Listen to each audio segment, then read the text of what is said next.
over. Let everyone get ready. We are taking over. It's time to make a change. We are coming. Ready to win it. Onpassive. In it to win it. We are coming. Ready to win it. Onpassive. Oh yeah. In it to win it. We are coming. Ready to win it. Onpassive. Oh yeah. In it to win it. Ready to win it. Ready to win it. In it to win it. In it to win it. Ready to win it. Ready to win it. In it to win it. In it to win it. Onpassive. Oh yeah. In it to win it. Onpassive. Onpassive. We find that word very distasteful. It's daylight. We can roam at any hour of the day or night. We prefer to have our men sleep during the day to conserve our supply of gamma 693, until, of course, we can build facilities to duplicate the formula. The end is near. Whoop. Hold on, it's buffering. I'm going to start again. My old computer. One child. Hold on. YouTube betraying me. I have to get rid of the ad that popped up in the middle of my song here. Hold on. There we go. Now we'll start. And I'm going to start it over. YouTube. Now we're better. All right, here we go. Sorry. All right.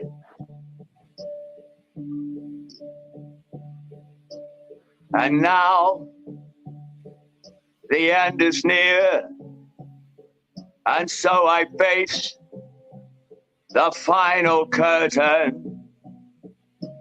My friend, I'll say it clear. I'll state my case, of which I'm certain. I've lived a life that's full. I've traveled each and every highway and more, much more than this. I did it my way. Regrets, I've had a few.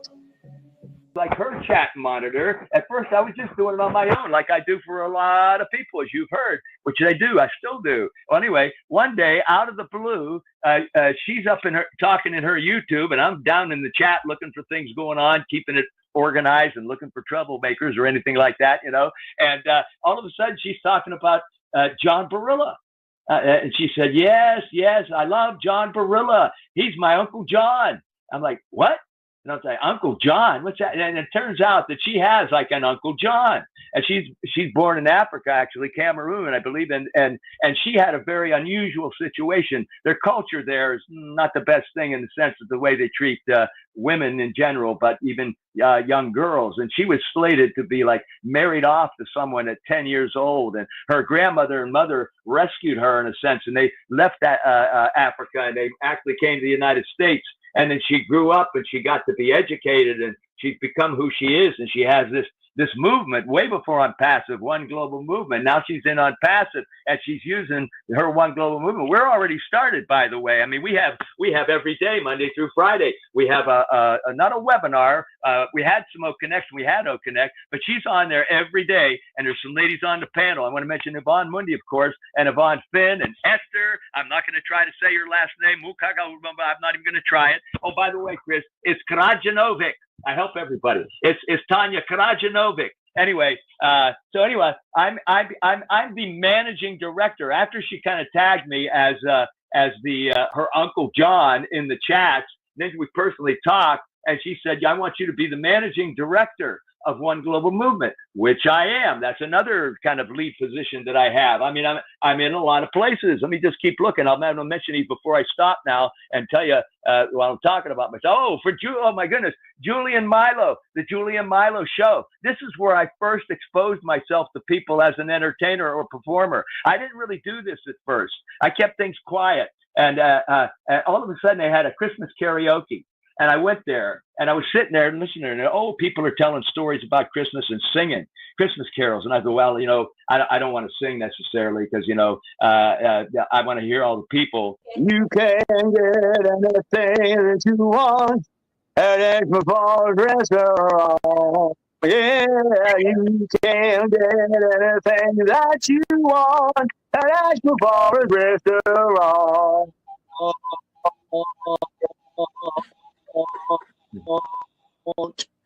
There's a lot of new buildings, but we're not doing that today. But I have, I've got photos, another time. Yeah, I've got photos of like some of the modern architecture against some of the older architecture, and there are some incredible buildings right along So the the last gallery. two of the bicycles, which you know by Yes. my vlog that I'm a.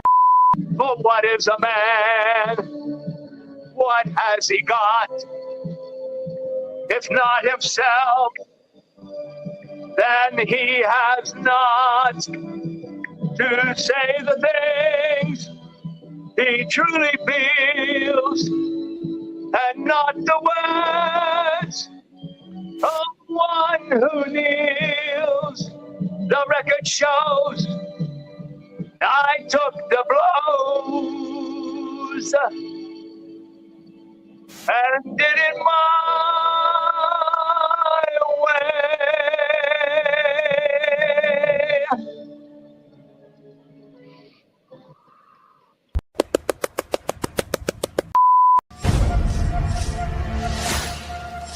Karma's a bitch. Queen of Karma.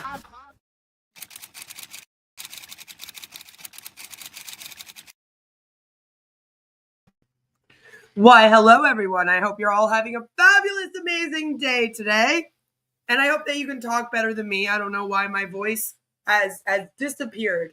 It does that. I guess that's what happens when you talk for a living.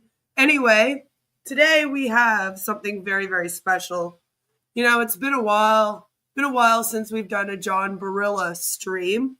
I have deep dove John Barilla. That sounds awful. I have done a deep dive on who John Barilla is. We've looked at his background. We've gotten right into it. They did a Shin the Light with John Barilla. That would have been over a year ago now. So it's been quite a while since we've gotten to see John in all of his glory. But this morning, thankfully, he went on Chris's show. I guess they're doing, they're not, he didn't call it Shitting the Light. It's not a Shin the Light stream. It's called Shine Brighter. I don't know. I don't know that one. I guess that's Chris's new show. Well, Marty's in the hospital, I guess. Like, I don't know. But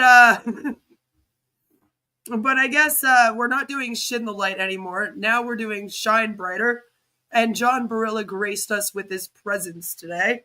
If you are not that familiar with John Barilla is, I think it's not fair to call him a failed actor necessarily, because he has been in some things. John Barilla actually voiced in Sesame Street the detective cartoon that we have memed over and over and over again. So I spared us from that one today. But so he's done quite a lot of voice acting, and he is from New York.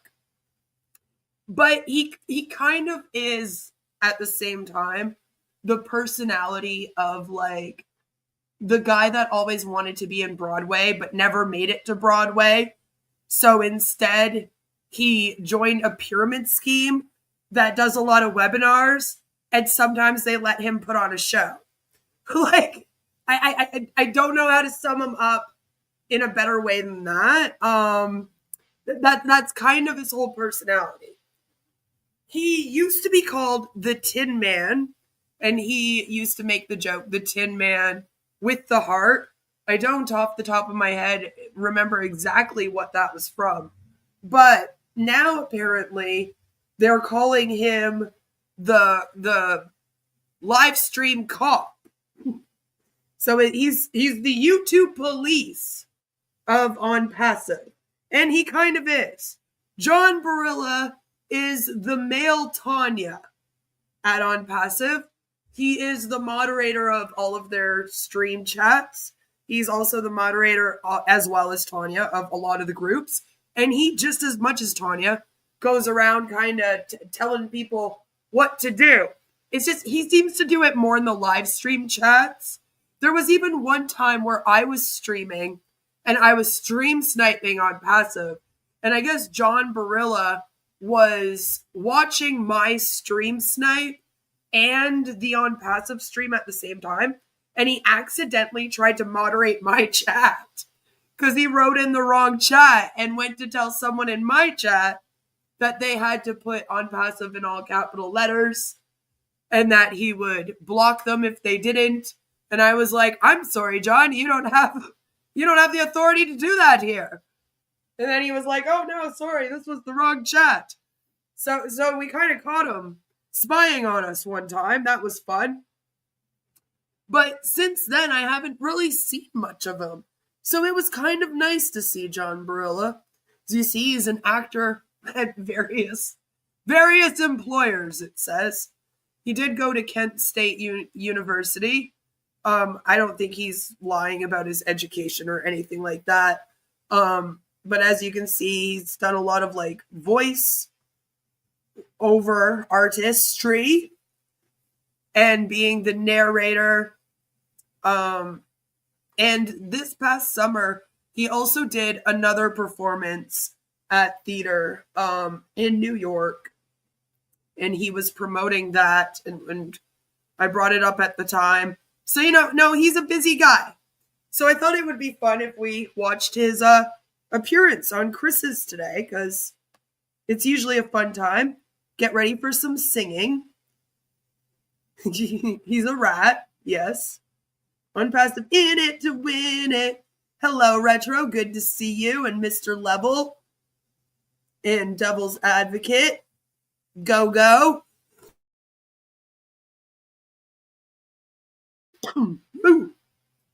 Got coughing.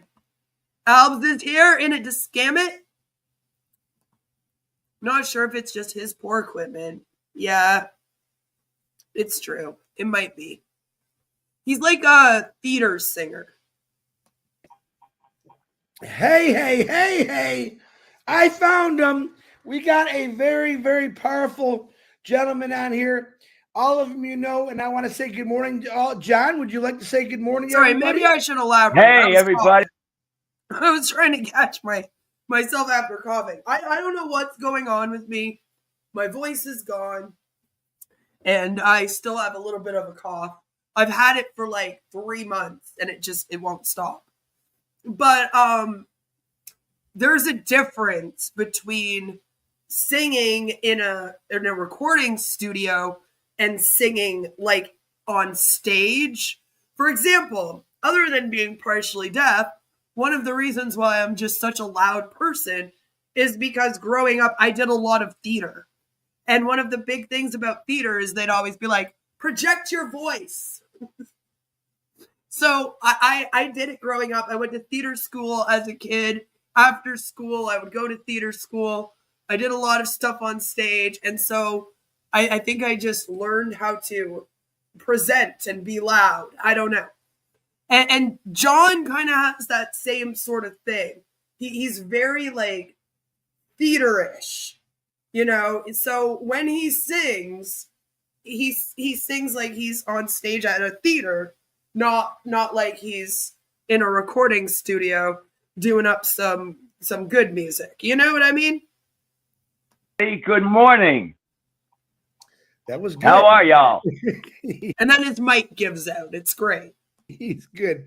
John had a little issue, but we got him in. Sorry we're late. It happens every day. I'm gonna first of all tell you I love you. I love this guy. I love his energy. He is part of just about everything that we're doing. He's everywhere. We call him the chat police. He's strict. He's strict, but he's fun. And he just wants people to do it the right way, which I love. So let me get into the prayers and the. Like, when have you ever heard them call him the chat police? When? I've never heard this. And when they said this, I was like, they do? Since when? Like, what? Chris's show is incredibly bad. I've noticed that the first 10 minutes of every show are his prayers and birthday wishes. So we're gonna have to sit through that. That will be fun. Birthdays, and then John Barilla is gonna get into it. Here we go. Okay. And Marty is on here. I'm sure he'll pop in when he's ready. I don't believe he does, by the way. All right. I love you all. Number one. I hope you have a blessed day. It's been beautiful weather in Michigan. Loving it. Today's birthdays. Happy birthday to Onpassive AI Ready. Look at that name. Yvonne Beckles. It just sounds so silly to be like, happy birthday to Onpassive AI Ready. It's like, and then you don't even know their name. It sounds silly. No, I legit have heard that. That's why that's what I call him. They haven't called him that frequently for the last few years, but back before they all learned how to ban people and stuff, that was what they called him all the time. I believe it. I've never heard it. So I was like, if you did, that hasn't been for a while. Because he was going on forever about being the Tin Man. And he had this whole thing where he was like, I'm the Tin Man, but with a heart. Ha ha ha ha ha. And he thought it was hilarious. I definitely remember that. Jay Woo, Woody, boy, I haven't heard about Jay Woo in a long time. I haven't seen you, Jay Woo. Where you at? Happy birthday to you. Solange Tabak, Pang Yang, happy birthday to you. Solange. I wonder if that would make Chris the Scarecrow without a brain. Turga and Zach He's got the hat. Tikowski, happy birthday to you. I hope you all have a blessed day. Want to say real quick, Kim Jobs, you did an amazing job yesterday. And it was nice to see someone new out here talking, even though you're not new, but you came out of your box. We love it. So thank you. Want to pray real quick for the what's going on in this world. A lot of bad things happening. Pay attention to what your life's all about. There's some things we just can't do, but let's also pray these. It's like a bittersweet moment, isn't it? Because you're like, oh, good, that person is like still okay. Like they're still with us. But then at the same time, you're like, oh, but then they're still here. Damn. That kind of sucks, you know? Things must be heating up or else another scam's sake for Jay Woo Ventures to be coming back. Yeah. Probably. I mean, there have been a few scams that have sank. Lousy wars stop and people stop dying for no reason at all. I'm going to pray for Ukraine, Russia. I'm going to pray for Israel. It's dark. I'm going to pray for Iran that they just all stop Gaza. Help. They all need help, guys. We need a lot of prayers for this world right now. Prayers for healing today. Kim Mills, David Penny and family, Marion Weinberg, Arlene McCrae, Susie's mother. Hi, Arlene. I'm not on any side with any wars. I'm against all wars and all sides fighting. And especially if it has to do with religion. I just want nothing to do with it. Don't ask me for my thoughts. Don't ask me for my opinions. Don't ask me what side I'm on. Don't ask me anything. I think all of it sucks. Everybody sucks. War sucks. War over religion really sucks to me being an atheist. So just don't ask. Moving on. Arlene, hope you're doing well. Fahir's grandson, Armin, Robert Stifler, and his wife, Dustin Grove, big surgery today. Needs a lot of prayers. It's a very dangerous surgery. I'm not sure what time he's actually Okay. going into it, but Well, what is it? Like, what is the surgery? Can we know? I'm sure he's getting prepared for it. But That's kind of cruel to do to your audience. Like, imagine if I just came on here one day, right? And I was like I don't even like telling you guys I'm sick because you guys are like get worried about me. But like, imagine if I came on here and I was like, I gotta go for surgery sometime today. It's gonna be really serious. And then that was like all I told you about it. I didn't tell you what it was. I didn't tell you what it was for. Just nothing. Just,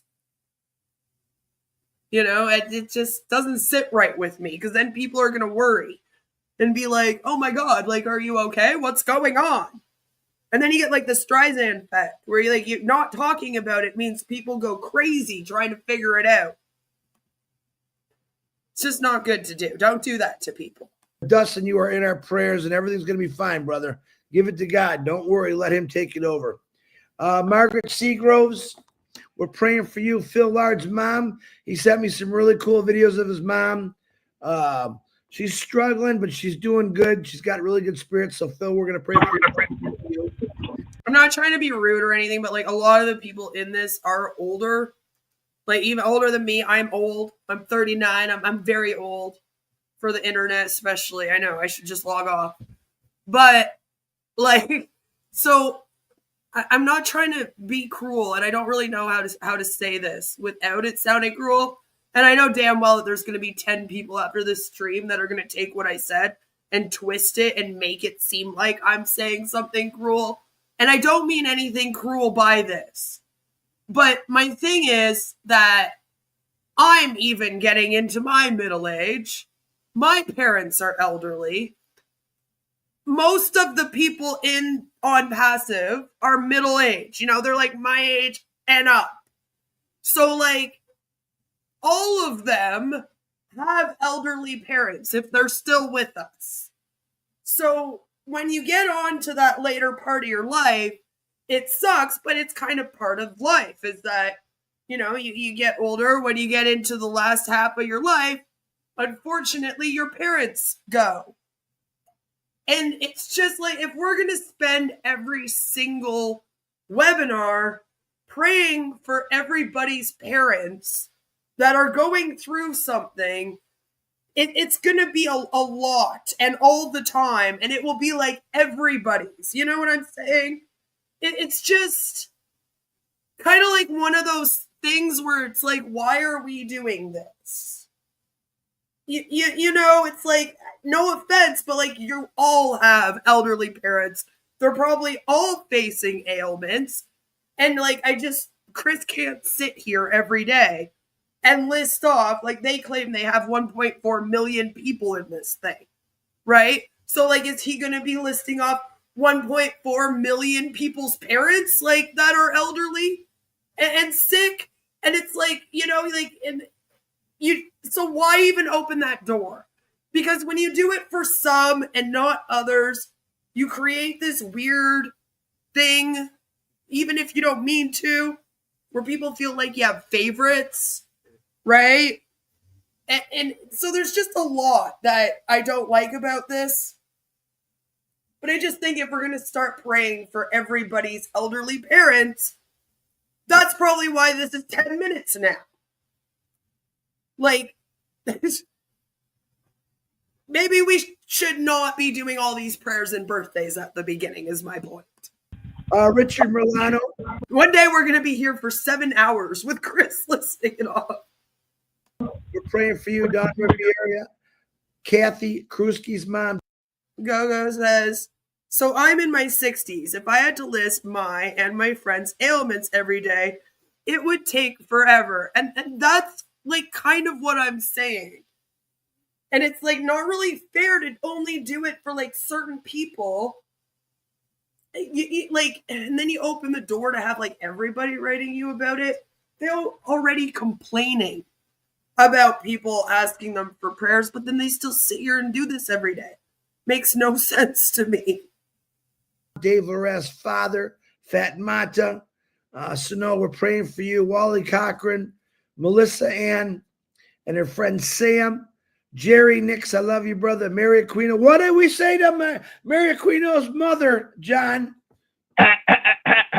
We say, hi, Nelly. That's the John I know. That was beautiful. Hi, Nelly. We're praying for you. And Myra. God's Time Thomas and his father. Hey. Brenda Herb, Bob Pierce and his wife, Mary. Stephen Brockhorst, Norelli Wark on her sister, Denise. Bill Must and John White kicking out those videos. Bill, we're praying for you. John, we're praying for you. Keep doing what you're doing. It's working. Bruce Gerstein and his brother Edmund, Judy Miller and Russ, Pat Perry. It is boring though, isn't it? And I wonder if people click off the video because, like, you have to think if they're going to be recruiting people, right? Then these videos that people are supposed to be watching every day would also be used for promotion. Like, a brand new person to this thing would not want to sit here for 8 minutes of you just listing off, and it gets kind of depressing throughout it, you know? Like, it's just the whole thing's a big downer. All right? It's huge downer right at the start. So boring. Goes on and on and on. I liked when, was it Red that used to be like, I'll say hello to everyone at the end.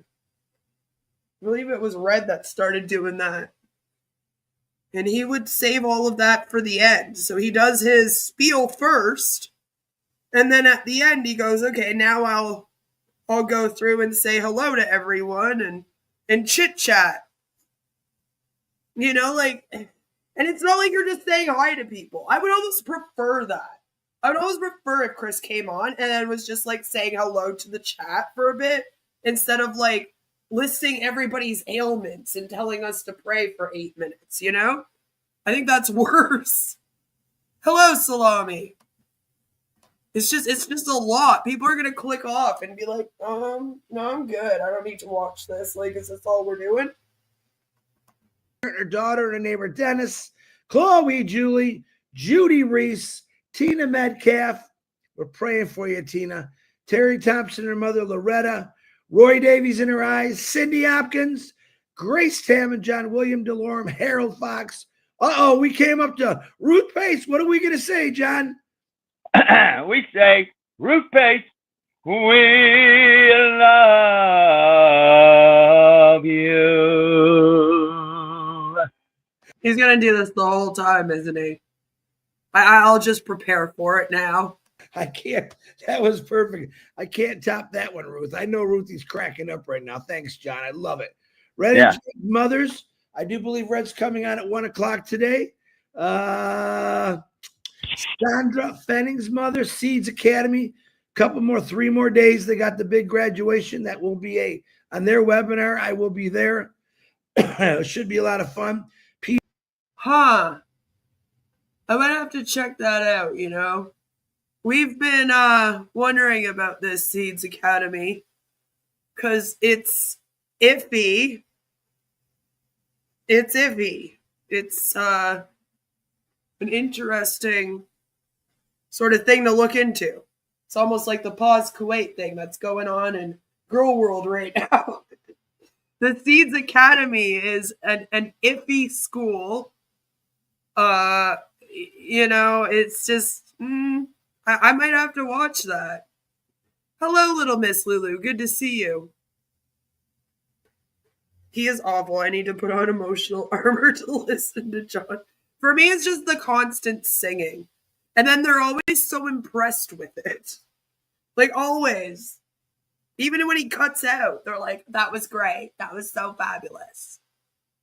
Hello, Chris. Good to see you. You know? Yeah, the chat police. They said that they call them that. So, I don't remember them calling them that. But Albs is like, they did. A long time ago. G, we're praying for you. Ash Mufareh. You know how John likes to hold on to things from a long time ago. Keep doing what you're doing, brother. You got 1 million people standing behind you. Marty DeGarmo, when he comes on, I'll let him give him that date, but I think he's doing a lot better on his road to recovery. Pray for him and his wife. Zachary's on here, I know, and all his family. Definitely mine, family. my son, my daughter, their mother, the doggies, aunts, uncles, brothers, nieces. We gotta pray for the dogs now too. Oh Lord, now he's gonna start listing off people's dogs to pray for. We're gonna be here forever. Pray for Rover and Spotty. Like, what is going on? Oh, he's definitely chat bullies. He really gets on. He really does though. You will never. It's like him and Tanya, literally. They love being able to power trip. It's like they actually like enjoy it. They're like, oh yeah, I've got the red. Shit's so weird. I've never seen people like so happy to be assholes. Kim Jones was interesting. Maybe we'll have to check that one out. John was dying to be on the leadership council. He was. Everyone was, though, to be fair. That was like the goal of being an Onpassive at the time. I mean, he couldn't sell anything. People were kind of recruiting, but like not really. Recruiting was weird. It was like instead of recruiting, they just all bought 50 accounts. I don't know what was going on. They're praying for the dogs. They're praying for the cats. They're praying for the dogs. They're praying for the cats. Like the song with Trump going, they're eating the dogs.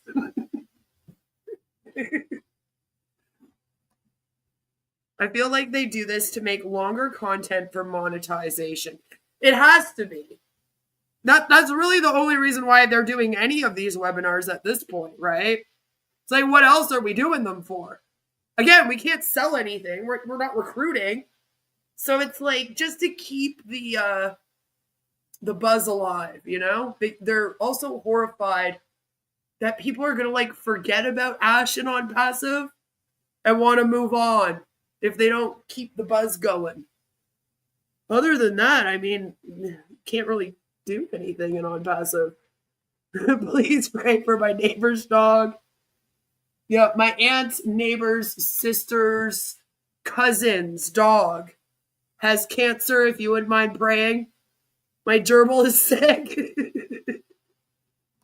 I pray for everyone and thank you for other prayers. Crystal, pray today, for people fighting and beating cancer. We need a lot of prayers for these individuals. Zendaya Roy, Nancy Vang, Carl cancer. Everett, Tina from my work, Phil Smith, Kenneth Fung, Tom Taylor, Dane and Darius, Robin Noble, Mr. G. Cancer has taken like most of my family.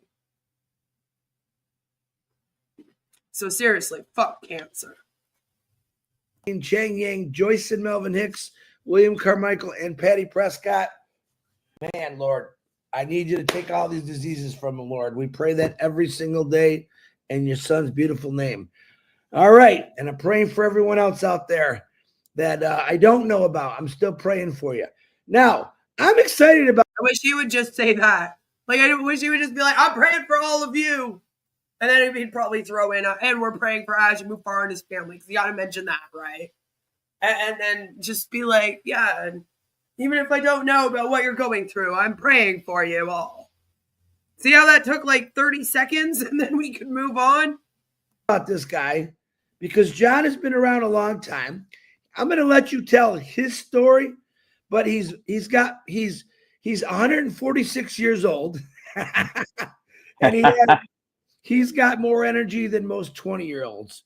I'll let him tell you his correct age, but he's got, we call him the Energizer Bunny. Oh yeah, the last time that he was on, and I have a little clip of it at the beginning in the intro, he was talking like a mile a minute, and I couldn't help but be like, you know, it's almost like he was into the nose candy or something. Like, it was insane.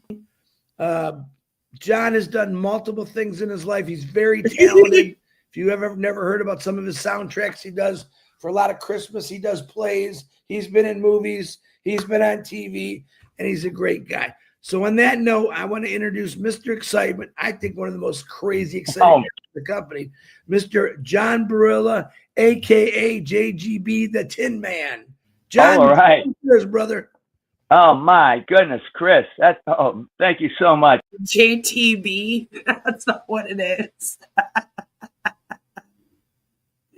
It's JJB. But okay, Chris. Sure. Good job, Chris. I mean, really. I don't know how much of that is actually true, but hey, you know what? I'll take it. Thank you very much. I want to mention right off the bat, you didn't mention this. I'm one of the bears, I want to say hello, ladies, my fellow bears that are in the chat there. I don't know how many are in there today because I couldn't see the chat myself, but hello, ladies, and not going to be doing my thing in the chat today. Hello to them and everybody else that I know that's probably in the chat. He screams at us the whole time, and then his audio's cut out. Share this with a lot of folks. Hello, everybody. And now, I guess what I want to start off with is, just to talk a little bit about myself. First, I want to say I'm not a presenter. I know I'm an actor, but I rarely present in anything about our business as we've gone along. And I have been around over 6.5 years. There were 4. It is true. John's channel, he doesn't upload the Bill Musk videos every day, and he's not doing live streams and videos about Onpassive that he uploads all the time. Every once in a while, he takes us for a walk around his neighborhood, and he'll upload that. He did a nice Halloween tour the one year. That was great. But he's not a really big Onpassive presenter promoter, which is kind of weird. It's kind of weird when you think of who John is as a person, and then the fact that a lot of people have used Onpassive to grow YouTube channels and an audience. You would think that he would have kind of jumped on the opportunity. But he likes being the comment cop better, I guess. He needs to move closer to the camera. I can't hear him properly. 15,000 people when I got involved with Onpassive. Before I get into that, though, I want to talk just a little bit about myself. I am 100 and whatever Chris said, but I'm 76 years old, going on 77 in just a couple of months, so that'll be here in no time. Time flies. Anyway, so I'm 76 years old. I was born in Steubenville, Ohio. That happens to be the hometown of Dean Martin, Dino Crocetti. For people that are old enough to remember Dean Martin, I don't know, he's still a pretty famous guy, I would think, even today. I mean, that's cooler than mine. I can only be I was born in Napanee, Ontario, home of Avril Lavigne. So, want to trade, John? Dean Martin, and my hometown is a pretty interesting place. Has an old reputation of being kind of a, I'll just say rackets town. I won't go into any detail. In modern days, it's a steel city, and unfortunately, at some point, started quite a few years ago, as the steel industry declined. Well, unfortunately, so did my hometown. At one point, it had the second fastest declining population in America.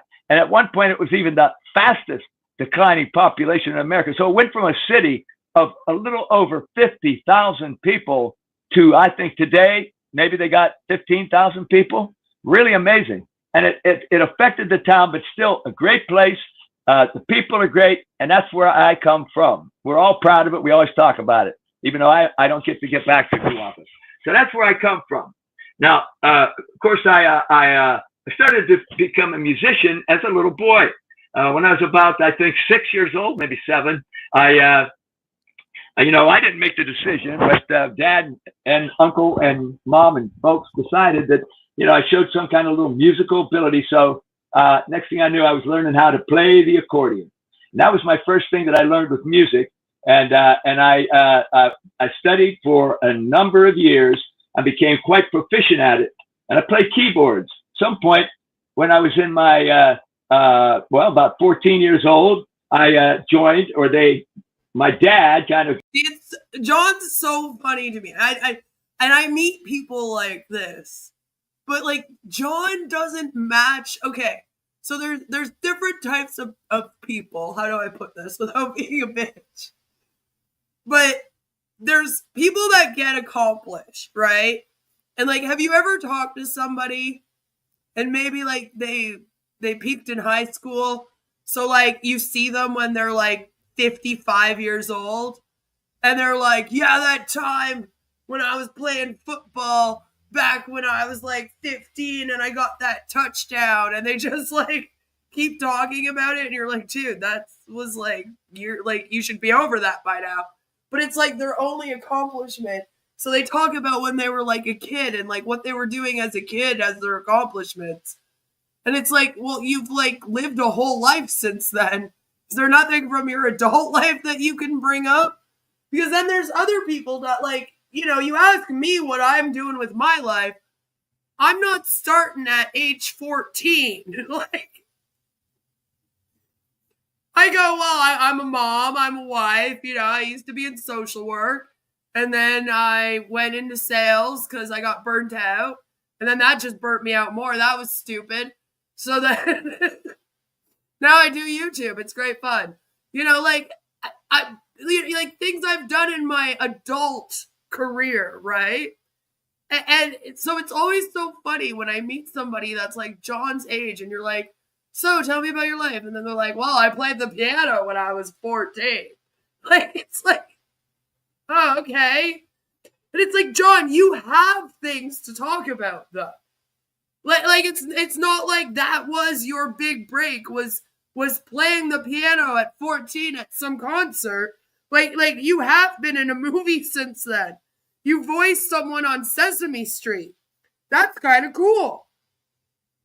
You know, like we poke fun at it a little bit, but it is sort of cool, you know, like that's a cool thing to say that you did. And he's like, yeah, no, I played piano at 14. It's just so weird to me. John is classically trained on the kazoo. It's true. Got me into a rock band. And in those days, I played in this rock band. We called ourselves the Futuras, the fabulous Futuras. Anyway, did that for all through my high school years, and even 1 year into my college years. I actually went back for a period of time in the summer and played again with the band, and then that was it. And I've never played in a band again, but I've always used my musical abilities and my reading of music. I can read music because I'm well, I studied and learned how to read music. But the thing is, what I've used is in my voice, my singing. Doesn't take a breath. I did a lot of musicals because also, since I was a little boy, somehow I got hooked into longing to be in the theater. I saw old movies about New York City and what the theater. I grew up on Shirley Temple and the Olsen twins. And I was like, I really want to do that. And when I was a kid, I really wanted to be a child star. So my parents were like, all right, fine, we'll send you to the acting school thing. You can do that for a while and have fun. There's one out of Kingston. So that it's a thing. Theater world was like, of course, it was all romantic fantasy, but what do I know? And that stuck in my head, so that when I went to college, I majored in theater and acting and directing for 4 years. That's a lot of. You majored in theater, acting, and directing? Damn, you got to pick one over here. But all right, cool. Went to Kent State University. There's another whole story there, which I won't get into, but I'll mention just briefly. Historic event happened there on May 4th, 1970. Great tragedy. 4 students were shot. Well, more than 4 students, 13 students, 4 of them died. It was a horrible day. I only mention it now, right now, because what's happening around the country with all the protests and such, very oddly, the journalists are pointing to the event of what happened in Kent State that day because the National Guard were involved, and we've had places of the National Guard come out, and they're saying that's not right, that's not correct. Won't get into politics, but odd that all of a sudden I'm here in my school and that situation, because I happen to be personally very involved in that day. And I won't say anything more than that. Maybe if you get to know me, I'll tell you the story. It's a long story. All right, moving forward. I studied theater. I graduated with my degrees. I kind of want to know about that right now. John? I came right to New York City, where I became a professional actor. Few detours at the start, but I have been for over 50 years a professional actor, based myself in New York City, although I've done tours. I've been all over the place over the years. And of course, I've performed a lot in the city itself. And as Chris said, I've been in some movies now at a much smaller level than theater, but only because it's a little different to try to get into the film business than it is into the theater. Both are difficult. 85% of all actors are out of work at any time during the year. So if you're going to be an actor, you could be a great actor, but only the very, very few actually do enough that they really get big and make a lot of money. And even some of the people you see on TV and series, they don't make much more than a middle-class actor. Anyway, it's been a struggle, but I've never given up, and I've always performed over the years. One company in particular, I worked for over 20 years. The National Guard saw John playing the accordion and tried to save the others from the misery, but missed. On and off, but over 20 years. And I bring it up, as I say, now, moving ahead to my identity in Onpassive. But beyond that, just in general, online, things that I do, I call myself the Tin Man, JJB, Tin Man. So now, let me move forward into how I got into our business. Well, I had a friend, another actor friend. I don't believe you. John had a friend? And he used to mention to me every time we'd see each other, like when we would do work together, perhaps as readers of plays that would want to go forward, but you have to have these little readings with professional actors. And we would do those. The agent would hire us a lot at the same time. And when I would see him, he'd say, "John, are you an actor?" I'd say, "What?" Well, "Yes."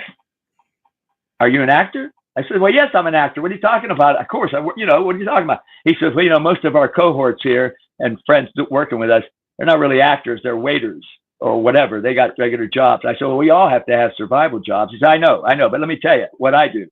I work online.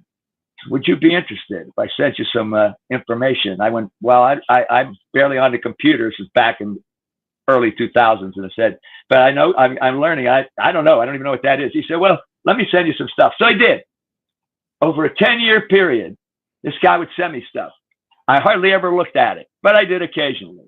I'm doing my thing. I'm working as an actor. I actually worked quite a bit, but I had my times when I needed my survival jobs. At some point, as the years went on and I got a little older, well, I started to find myself not getting quite as much. And, my survival jobs were getting tougher as well. So I said, let me contact this guy. He says, "Hey, go ahead. I want to check a couple of these things out." All right.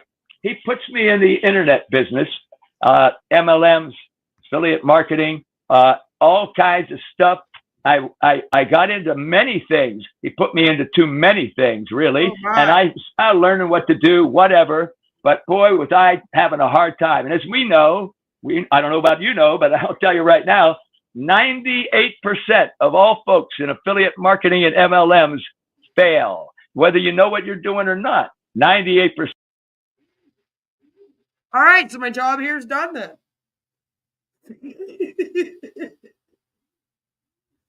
Or shut this down, back this up. Thanks, John. Hey, Mark, good to see you. He has some, yeah. Right? He must have another 5 MLMs on the side we don't know about. Don't have success. My friend who was doing it, he's a person that loves shiny objects. He mastered it. He lost money for years, but then he actually is part of the 2%, but not me. All right. But one of the businesses that he gave me was Onpassive. Like I said, I had way too many. But even like I am now, I always get involved. I always check things out. So I looked at it, and I looked at all these other businesses, not doing well. And I thought, you know what, though? And it wasn't that Onpassive wasn't doing well. They just weren't doing. So he thought, you know what? That's my best bet. This one business, Onpassive, doesn't seem to be quite the same. And, you know, when we first started, and I told you I had 14,000. They have no products. All these other MLMs have already launched, and they have products, and they're recruiting. This one's different. It doesn't have products. They're going to launch in the future in another 10 years. And instead of recruiting, I just open up 17 accounts, and I'm good. Some people, when I came in a long time ago, well, I got to say that it kind of was in some way. You felt that it was sort of because they were talking about levels of getting in with the whatever. That all changed.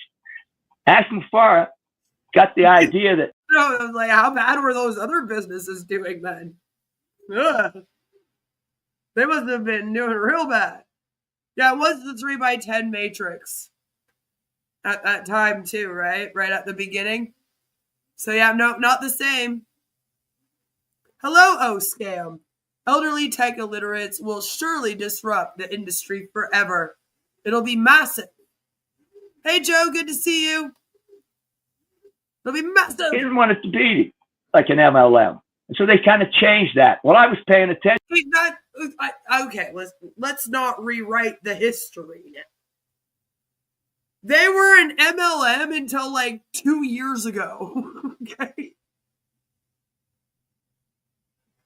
Like when I started covering them, they were like, we're an MLM. We're an MLM. Here's our 3x10 matrix. And then about, I'd say going on about 2 years ago now, Ash was like, you know what? It would have been probably right before the lawsuit news came out. To tell you the truth, it would have been just a little while before that. He decided, yeah, actually, we're not an MLM anymore, and we're going to change the whole thing. We'll switch it all up. We're not going to do the 3x10 anymore. No more matrix. And we're not an MLM. I've decided we're not going the MLM route. But then he still, of course, describes this as an MLM. Like, people recruit people who then are signed up under them, and they all have to pay to play, buy a product to sell the product and make money off of it. So it's like, you can call it whatever you want. You know? But that doesn't change what it is. Remember when it mattered what number you joined Onpassive? Ah, good times. Right? It's insane. As all this went on, I said, you know what? I like this better because I really don't like this MLM affiliate marketing stuff, and I'm not doing well. I'm losing money. I'm losing money on workshops, on classes of how to make money. Also, just losing money with what I spent to get into the darn things. So I said, let me listen to this gentleman. That sounds and good. He came on, started talking as he did. And, you know, I didn't really think he was the greatest speaker, to be honest with you, at first. But, you know, I'm an actor. Oh, no, John. No, eat those words, buddy. Put them back. Put them back in your mouth. That's why you weren't on the leadership council, John. Director, speech minor, English minor. So I'm saying, But you know what? No, it's an English minor. Okay. It's weird. I got to tell you, Ash Mufareh, over the years, he's gotten much better. He's improved. I don't know whether he did it consciously, but nowadays, when he speaks, it's good stuff. Okay, so I said to myself. You mean he spoke more and then eventually got better at it? That's crazy, John. Crazy. I'm going to get involved with this because I'm not the greatest sharer. I'm not the greatest get people in. And we were allowed to get founders, if you remember, a long time ago for a while. Well, Foodie lost 110 kilograms in Kuwait. His name is Salah. If you find him, be very careful. He might poop on you. I wasn't doing that well. As a matter of fact, the guy that got me in, that's my sponsor, he's not even involved. He's never believed in us, and he's not around today. I wouldn't mention his name, but he's not even involved today. Yeah, and anyhow, so I found myself to be a lone wolf. I hardly had anyone under me, and I thought, what am I going to do? And I try to share it with people, and what did they think? Same old story. Yeah, this looks like a scam to me. I don't know what's going on. I said, and I hardly got in. I couldn't get people in. Well, you know, all of a sudden one day, Ash Mufareh said, he mentioned that people that aren't sharing so much, he said, you don't have to worry if you get engaged. You get engaged, you'll be all right. Well, I heard that and I thought, John thought, damn, what woman is going to want to marry me? That's what I'm going to do. And so, like Chris was saying, I'm in a lot of places. I'm all over the place. From that day on, I began to get actively involved with Onpassive because as I would hear what Ash Mufareh was saying, I liked what he was saying. I started to believe in it. And I'll add to that along the way. Yeah, but that doesn't really make sense. Like you said that you weren't recruiting, and then Ash said, well, the people that get people under them and recruited are those that are more active. But you being active is really just you moderating other people's chats and showing up on other people's channels. I don't see how that would then bring people to you. Like maybe in this, it could bring people to you, but then the problem is then you go to John Barill's YouTube channel and he doesn't have hardly anything about Onpassive on there. So then people aren't going to sub to that. So I don't see how that helps. But okay. Ash is definitely a better presenter now than he was at the beginning. He's still shit now, but he was a total dumpster fire, shit show, brain damaged raccoon with rabies at the beginning. We did used to ramble on a lot more. I go on side tangents and not make sense. At least now he makes a lot more sense. So John's sponsor was a smart man, unlike John, yes. Don't worry about who joined, just stay engaged. Ash, 2018. Way, that's how I got into the Tin Man identity, because one of the things that interests me the most is, yes, we're going to make money, but the thing I really got into is the humanitarian aspects of Onpassive. And I thought, you know what, got the Tin Man. And actually, Dr. Bill Williams, that many of you may know his name, he caught on to when I started putting the Tin Man, JJB Tin Man with her. He said, John, you should make more of that. You should do that character within Onpassive, because after all, the Tin Man didn't think he had a heart, but he found his heart. But he didn't think he had a heart, but he had it all along. If you only had a brain. I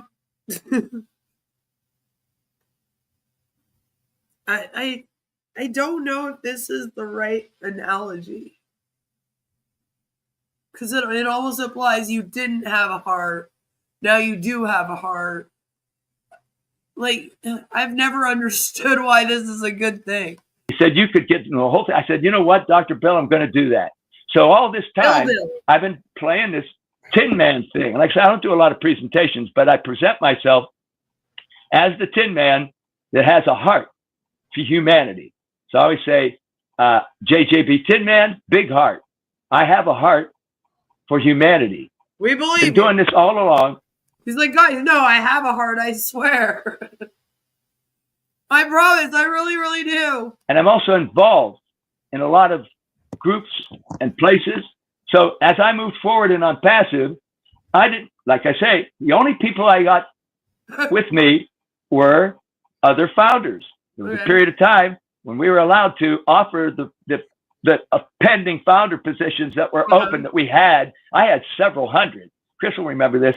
I had a bunch of folks Well, we were allowed to offer those to people, and I offered them. I didn't to a few fellow founders, and I didn't even have to offer it to some. When they heard that, you know, they might know some of us have some. Well, they asked few folks actually said to me, "Say, do you have one, John?" I said, "Sure. Oh, I'll take one." Manu is one of those people. Gina Leva is one of those people. A lot of the folks that you would know very well. They ended up. I considered them to be on my team. You know. So anyway, I moved forward from there. I got involved. I was in. Notice how that was past tense. They're kind of like realizing they might not be on the team actually now. Many groups. I'm still in them. At some point, I became kind of a leader of some. I'm a mentor in a couple of groups. I'm a host leader in a Opash in Singapore. I'm a managing director of one global movement, which it's all about heart, I must say. And also the ladies in Singapore, there's a guy named Kumran as well. Don't want to forget Kumran, but me and him and several ladies, the mission of that as a group in our business really is ultimately for the humanitarian aspects. Now, you know how things are changing. So it may not be, oh, blessed, but we're still going to have one thing that's not going to change. You know how we talk so much about, even Ash Mufareh says, the only thing that's going to be the same is going to be me. I'm not going anywhere. I'm going to be here, and it's going to be the same. But he doesn't say, and I think if you thought about it, well, it may not be called, oh, bless, but that doesn't mean we're not going to have all of the programs or humanitarian efforts, because after all, one global movement not going anywhere. Also, let me mention another person I want to shout out today, Milo. Milo has something that he's calling global world changers. I'm also... Man, I miss Milo. I really do. I wish that Milo would do more streams. John creating his own internet quake, apparently. In that, helping out with Milo. And I'm going to tell you folks, not now. We don't want to be here too long. I don't want to tell you now, but in the future, you're going to hear about one global movement, not one global world changers, because that's going to be a way that you can help these humanitarian causes that you'll hear and you'll know about them because you've heard about them already if you're around for a while. Well, you'll be able to help. Careful, Chris. He wants to take over being the Oblast guy. He's coming for your job. Them just by having these accounts that we make available under certain categories in global world changers. That's all I'm going to say now, but you'll hear about that from me and Milo. He's talking about it in his daily inspirations every day, but you'll hear about it. All right, moving on. There's other people. Well, like I said, I'm in a lot of groups. So I don't need to individually say every one. And so anyway, let me just say now, I want to say something to you folks, which is kind of, I think, why Marty and Chris and other folks are having something like this, because we are in a waiting period. Something happened not too long ago that was not good. Very serious trouble. Uh-oh. Well, what happened? Ash Mufareh dealt with it. So at some point, he came on. He's pretty transparent about it. He really let us know. He didn't say every detail, but at some point, he's saying to us, we're going to close what we have, and things are going to change. I'm still here. I'm still going to be here. Maybe everything else will change. In fact, he used words like things will drastically change. What? Drastically change? What's going on? You say, trust him. You have to trust him. We have to trust him. We have to believe in him. We have to support him. And that's what I'm doing. That's what I want to tell you folks. What happened? He said, I've dealt with it. We were lucky. We got some things saved at some point, whatever's going on. But he's creating a new business. It may be our business. In a way, it's the same because we're all the same. So we're here. We're a family. And the business is coming.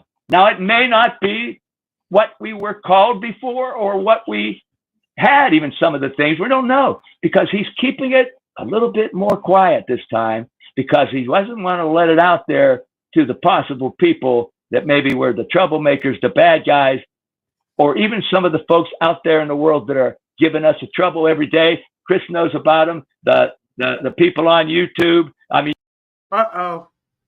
Not the people on YouTube. Not the haters.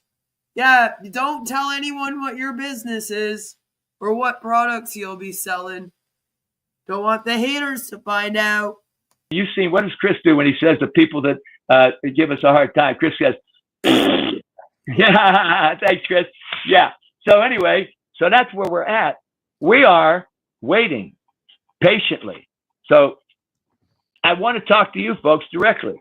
We're all here because we're waiting and we believe in something bigger, right? Yeah, we're in it. We're waiting for something great to unfold because Ash Mufareh says he's working hard. He's going to bring it for us. We're going to be surprised. We're going to see something really big, really good. And that's why I'm saying to you, let's have some faith. Let's support him in what he's saying. You know, we're waiting for something great to unfold in our company. Our company. We're still here. Doesn't matter what it's called, what it is. It's our company. And he's coming with something great for us. It's going to unfold. It's going to be something like I just mentioned to you. Unfold. We haven't.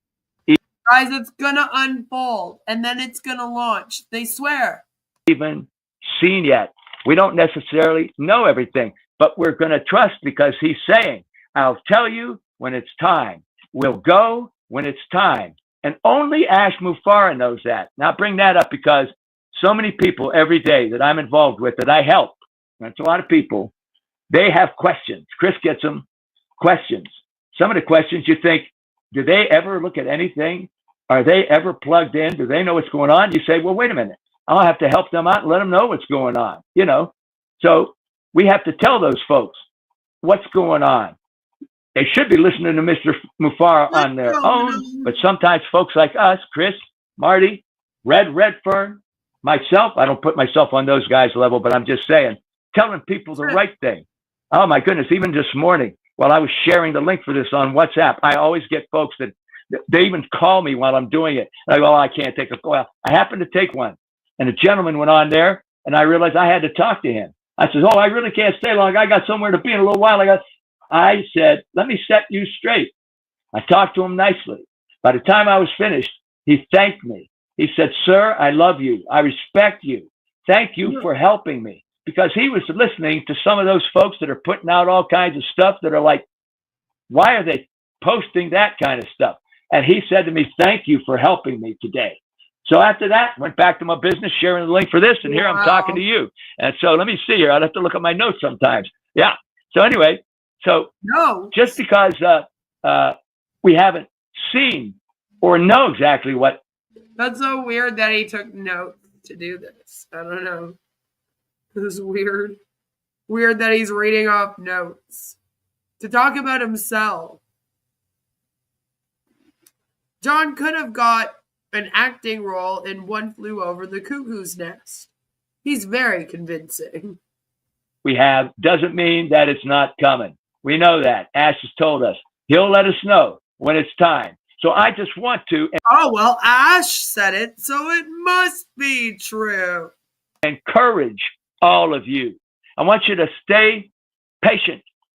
Stay focused. Keep showing up. Focus. Don't lose sight. Show up to where? Of the journey that I'm on and that the Tin Man's on. While I'm there, let me say a little something about that. While you're waiting, do things that make you feel good, right? Do things that bring purpose, things that bring positivity to your life. Choose what your interests are. This is the things we should be doing while we're waiting. Do some other things and wait patiently, but stay plugged in. Stay here. The energy that we have, it'll carry through to others. Like I did with the gentleman this morning, it'll help all of us to survive while we're waiting, right? Yeah. So anyway, I've been a part of this as the Tin Man. And what's the story of the Tin Man? Like I say, in The Wizard of Oz, the group, the four, they were going off to see the wizard because they all had a situation. Are you actually going to tell us the fucking storyline of The Wizard of Oz? Why? Let me tell you, somewhere over the rainbow, there is a queen in a house, and she is not watching John Barilla explaining the plot of The Wizard of Oz to Onpassivians. And I'm jealous of that girl right now. Damn it. Have something they wanted to deal with. What was the Tin Man? Oh, He was frozen for years. He doesn't have a heart. He talks about nothing's in here. My heart. I have no heart. Well, they make the journey. All along the journey, as the story unfolds, as they're on their way to meet the wizard in Emerald City, he shows his heart all the way through, but he doesn't know it. In fact, each of the characters, they show the things and the quality they think that they need. They show it all the way along. They just don't know it until they get to the wizard. What does the wizard do? When he gets to the Tin Man, he lets him know. He brings him kind of a big watch that's shaped like a heart, and it's ticking. And he says, here, he says, you've had a heart all along. Have this, but you have a heart. And the Tin Man, a revelation. The reason why I bring this up now is because that's what I am. I say I'm the Tin Man, JJP Tin Man, because I discovered my heart in Onpassive. If you remember, I told you, yeah, I'm in this business. I don't like these multi-levels. Not on stage while performing? That's weird, considering that was your life's work and passion until Onpassive. But hey, I digress. Maybe I'm the one that's wrong. You know, maybe I'm missing a pyramid scheme from my life. Maybe I'd be more fulfilled if I too had a pyramid scheme that failed to launch for 7 years to go on webinars on.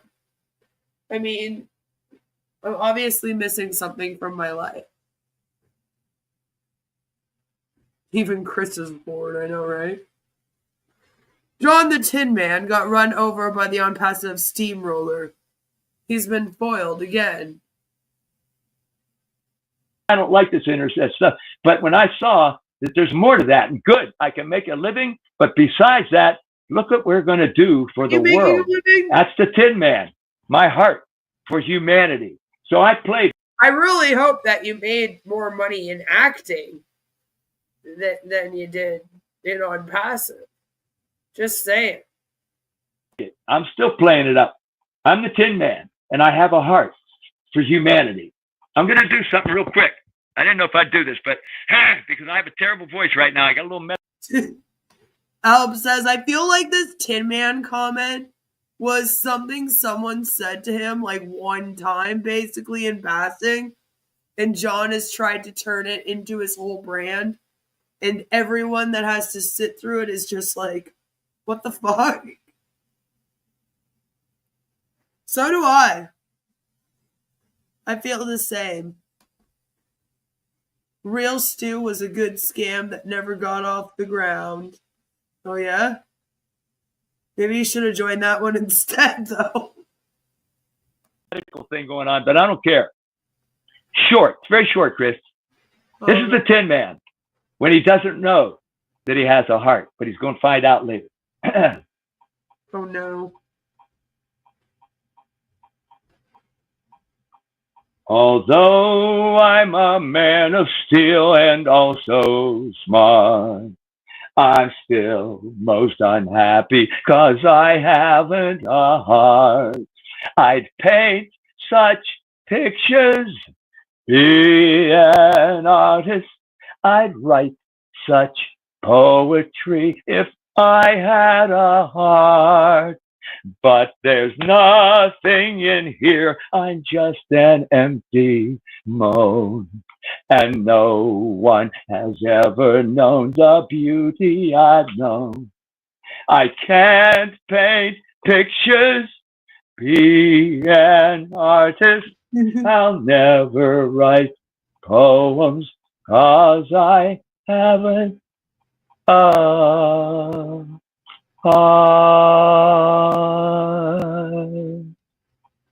So I'm going to sing that for you to show you the Tin Man didn't know he had a heart, but he gets it. He shows it. He always did have it. I hope I'm like that.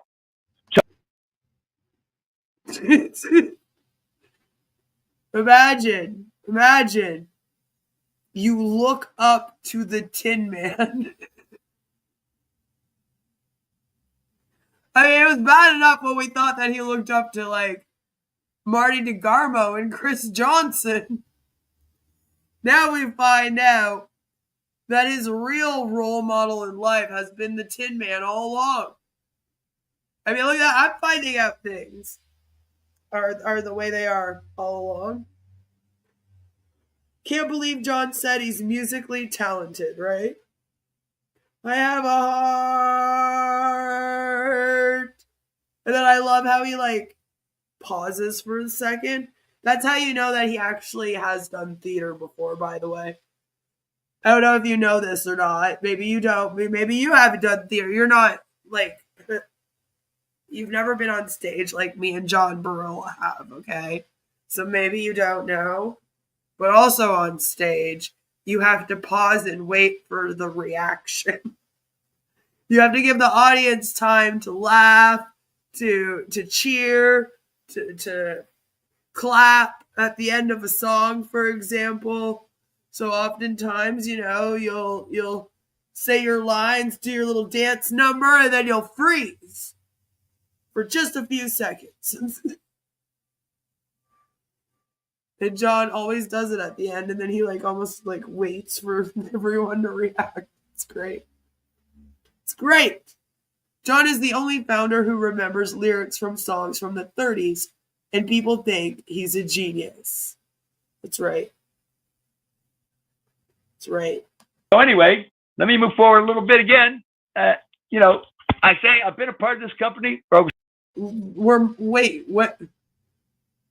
Okay, I was like, where are we on this timeline? We've been jumping everywhere. All right, we even heard about when he was 14 and was playing the piano. But, okay, we're talking about when he first joined Onpassive. I almost just had to remind myself of where we were in the timeline because, again, he's nonstop, just going. 6.5 years. As I told you, I played a very active part. Still playing a very active part. I'm in chats. I share things. Then you wouldn't have to tell them that if you truly are as active as you claim. You know, it's almost like you're trying to... who are you trying to convince? Us? Yourself? Who? I share all the lives. Oh, my goodness. I share this thing. Oh, to so many people.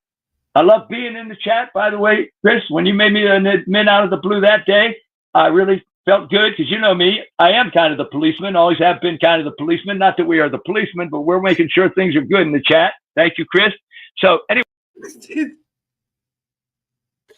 Not that we're the policeman. All right. We're just the comment cops. That's what we are. Anyway, I'm in the chats and I'm connecting people, connecting their lives. Now, I've been in a lot of places, like I already told you. I have positions in a lot of places, right? And it's been an honor.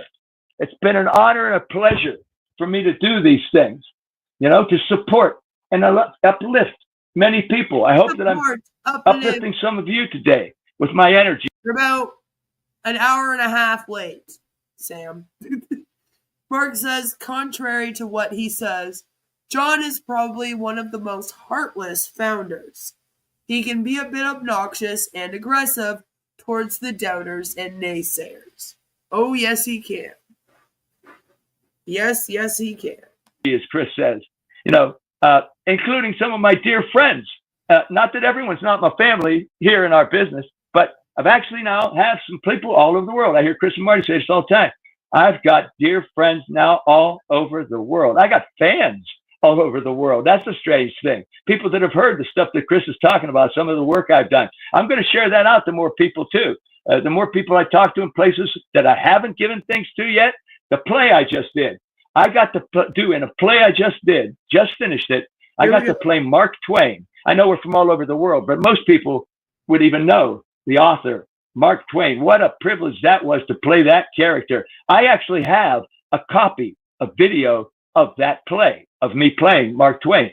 I'm going to be sharing that out to some of you folks, besides my Christmas carol that many... Oh my God, can you please upload it?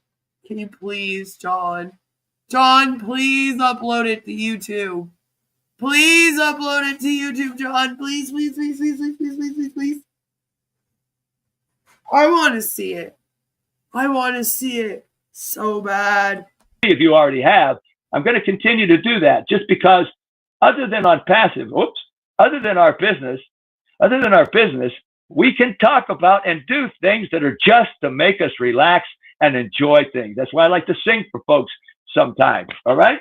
So anyway, I want to say that, let's see, let me look at my notes for a little bit, make sure I didn't miss anything. Like I'm saying, my passion is for people. Okay.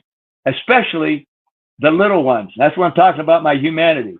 I have a great passion for children. I'm not even a father. I'm not even married. I've never had any kids, but I love children. I want to help children all over the world.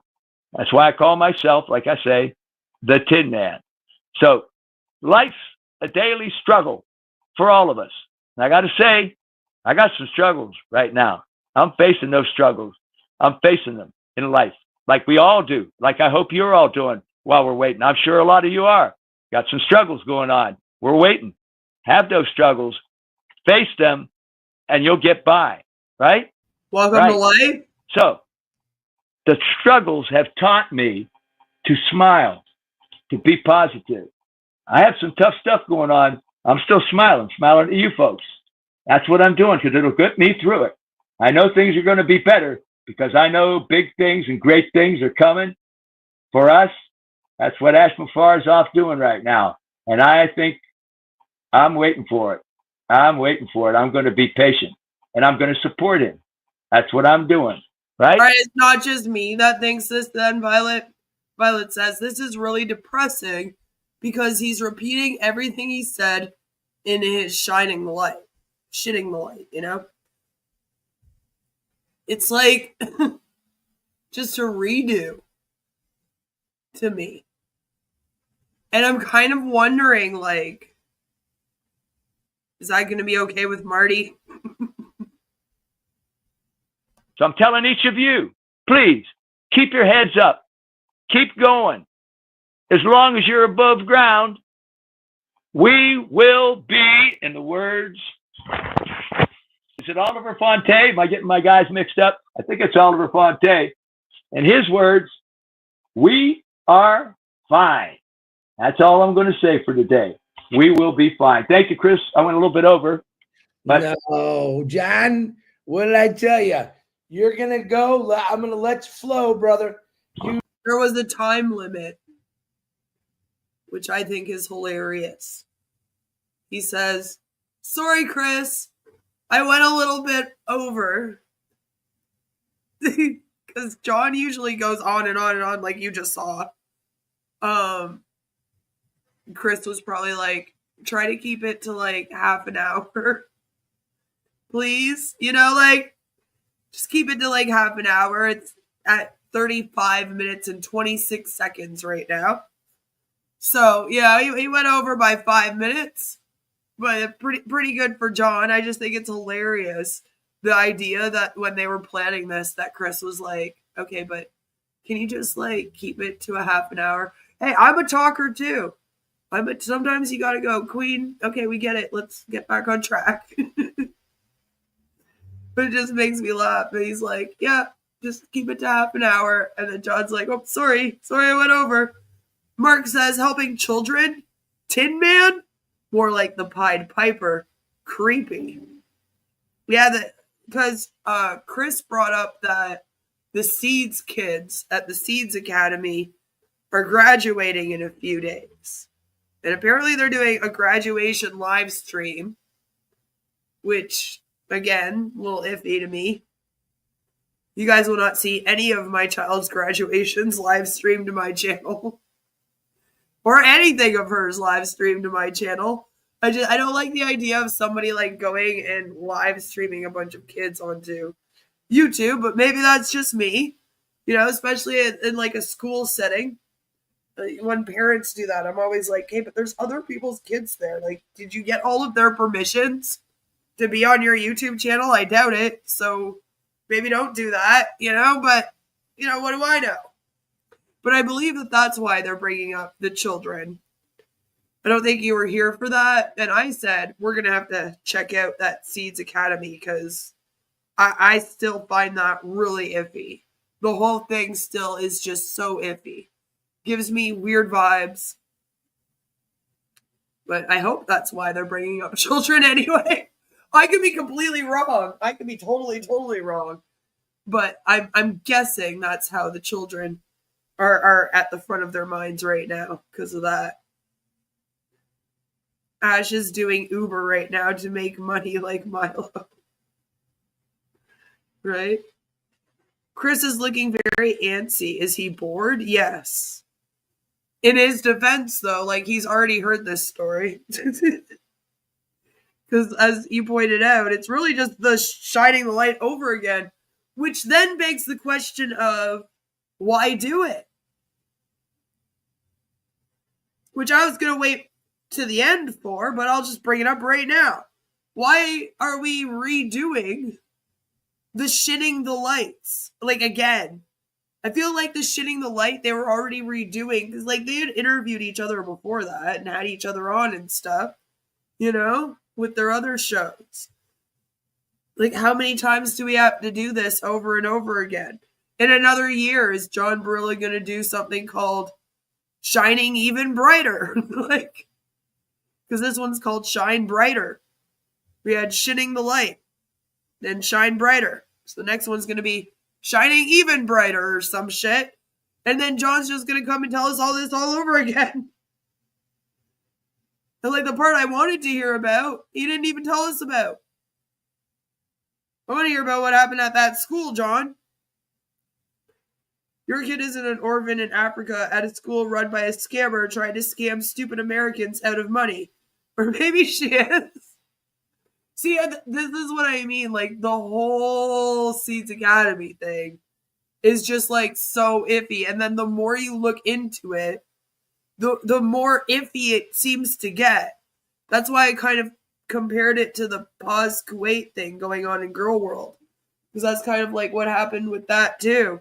You look into that, you go, it looks all right. And then you, like, keep scrolling and looking, and then you're like, oh, wait. That just gets worse and worse and worse as you go on. That's what the Seeds Academy is. I have no clue what they're doing, but I guess we'll have to find out with their graduation. That should be interesting. Because I haven't seen the school since they sent the desks. I believe that was that the last time we covered it? Or what? No, something else happened after that, but I did bring up the desks. It wasn't that long ago. My brain isn't working right now. It's too late in the day for me. Going on dinner time. My brain's like, I need fuel. But yeah, it's just really weird. Weird thing. You are amazing. Absolutely. A lot of people are sharing about your life story, which is very, very interesting. I like the fact that you're telling people. Everyone thought Chris looked so bored the whole time. Antsy, bored. Is Chris even listening? This is what people were wondering during this. And then Chris comes on. He's like, it was fascinating. I'm struggling too. I have issues, but I'm still smiling at you. I love it. The Tin Man story is beautiful. It's poetic. I absolutely, and it fits you perfect. I think you've always had a heart. I think you're a very giving individual. It's the brain he's missing, you see. The accomplishments that you've made in your life, when people say, well, he's a movie. In my book, he's a movie star. In my book, he's, what are you, 70? How old are you, actually, John? 76, going on 77 in 2 months. 77 years old. See, like, even when he says that, he says it like a little kid. I don't know what it is. There's like this childlikeness about him. I don't know how else to put it. Like, he just, I'm going to be 77 in 2 months. Like, who says that? It's so weird. Going on. Still going at it. Still working. Has energy like you wouldn't believe. I think Gene said if I can bottle his energy, That's because in the U.S. you're never allowed to retire. you know, Yeah. you've made a place in life with John Barilla. You set your mark on this world, and you're about to blow it up even bigger. John, To be fair though, like Chris and where he is nowhere near New York theater, because New York is where you go for writing and theater, and then Hollywood is where you go for movies and television. And it's, I mean, to Chris, John Barilla probably is like the most famous person he knows. So to Chris, like John Barilla is kind of like famous. You know, if you're someone that is used to being around like people that are famous, then you would look at John Barilla as a joke. Like you really would. You'd be like, this guy, like he's barely even an actor on his resume, you know? But just to Chris, who's not ever been around people that are actually famous, you know, I guess John would be famous to him. Guess what will happen in Onpassive or the new direction in 2 months? Absolutely nothing. I feel like all that might happen, the only news that we'll get is whether or not the settlement was settled, accepted by the SEC. That's the only news that we are going to be getting about this thing by July 7th. So we're looking forward to that. There's been no update. I do check it. There hasn't been an update since last time, but I do check it to see. So as soon as we know. But that's the only thing that will be happening. John did appear in some terrible horror movies. His acting was scarier than the plot. Yeah, he had some horror movies. He also has, like I said, he did the detective skit. If you don't know what I'm talking about, okay, fine, we'll do it. We'll do it, I guess. This is John Barilla. Aha! A pattern. I hurried forward. Sure enough, after the line, there were the dots again. I looked back the way I'd been. First, a solid line. The dots. A solid line. Dots. A definite pattern. What comes next? Let's see. Line, dots, line, dots, and next, a line. And there it was, right after the dots. And after that, from a line to dots. And next, a line. Then, dots. Line, dots, line, dots.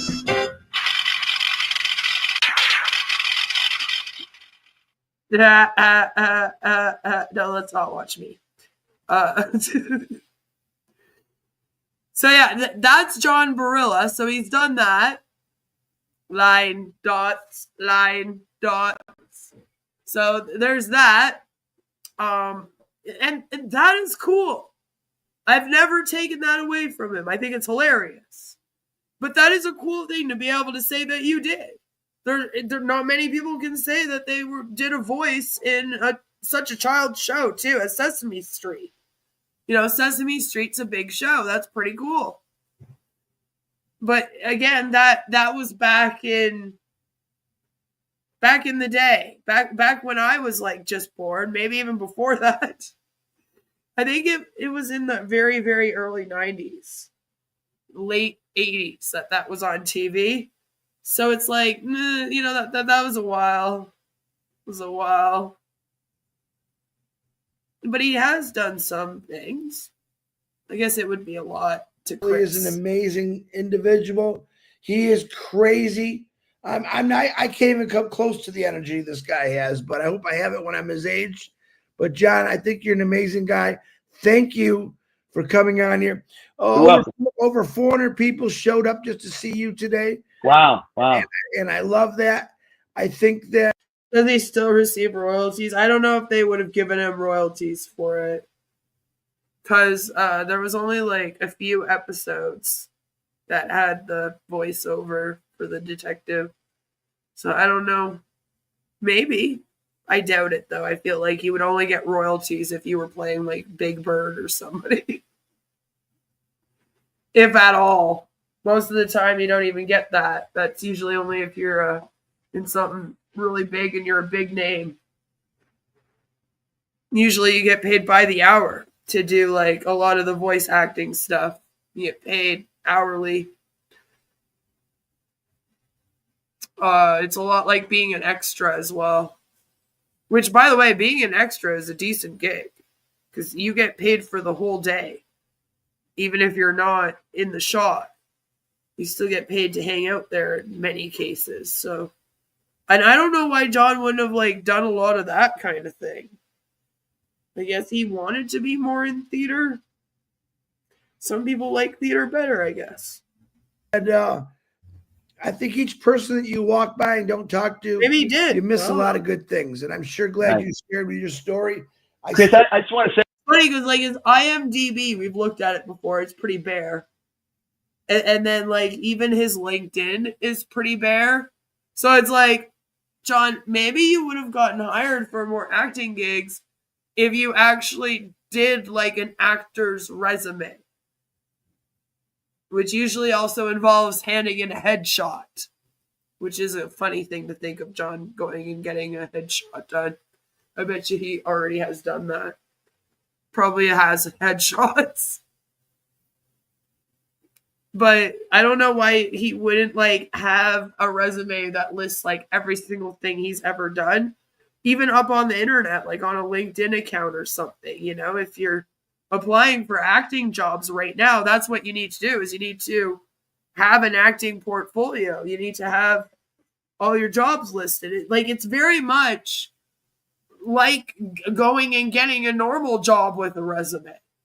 In many cases, when you go in for a role, you hand in your resume that says what past roles you've done and any skills that you have. If you speak another language, you know, like anything extra that you can kind of like bring to the production, that's where all that goes. I'm sure John says that he can sing like a Broadway singer. I bet you it does. And you hand that in when you audition.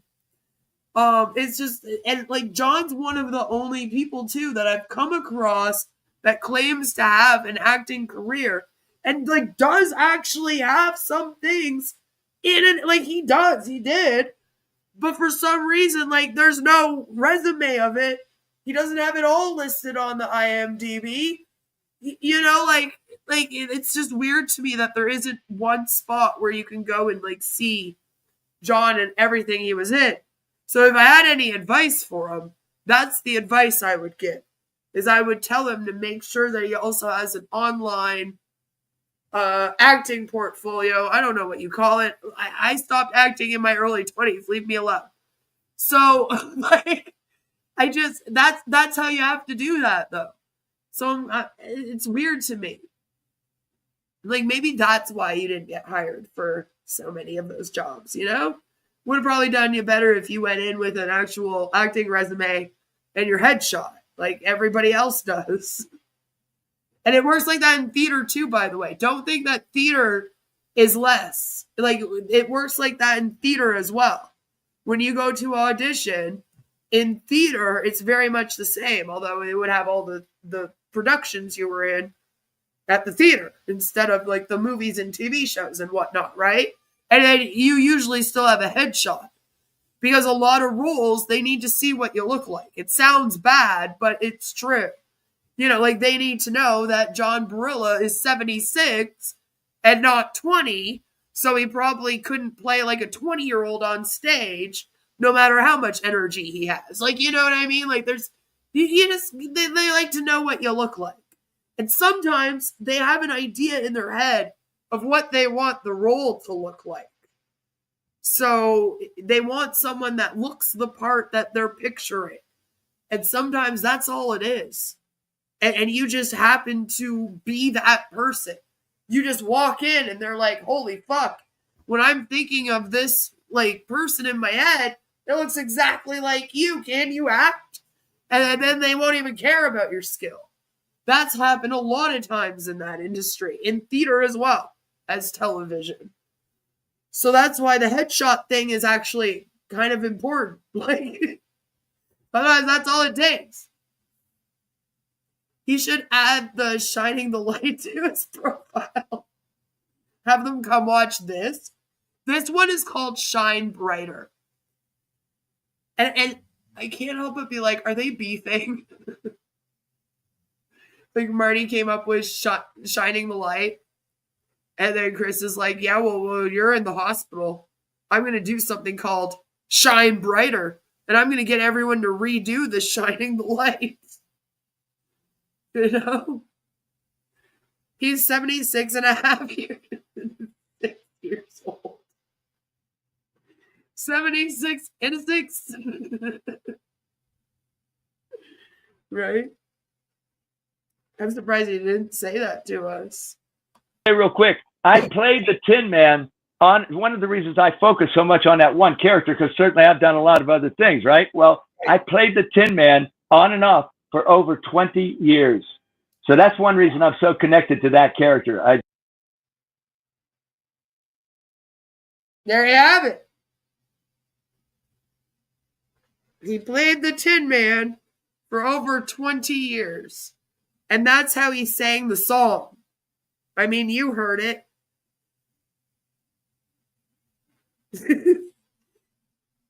Just would have expected a better performance. Just saying. Should know how the microphone works by now.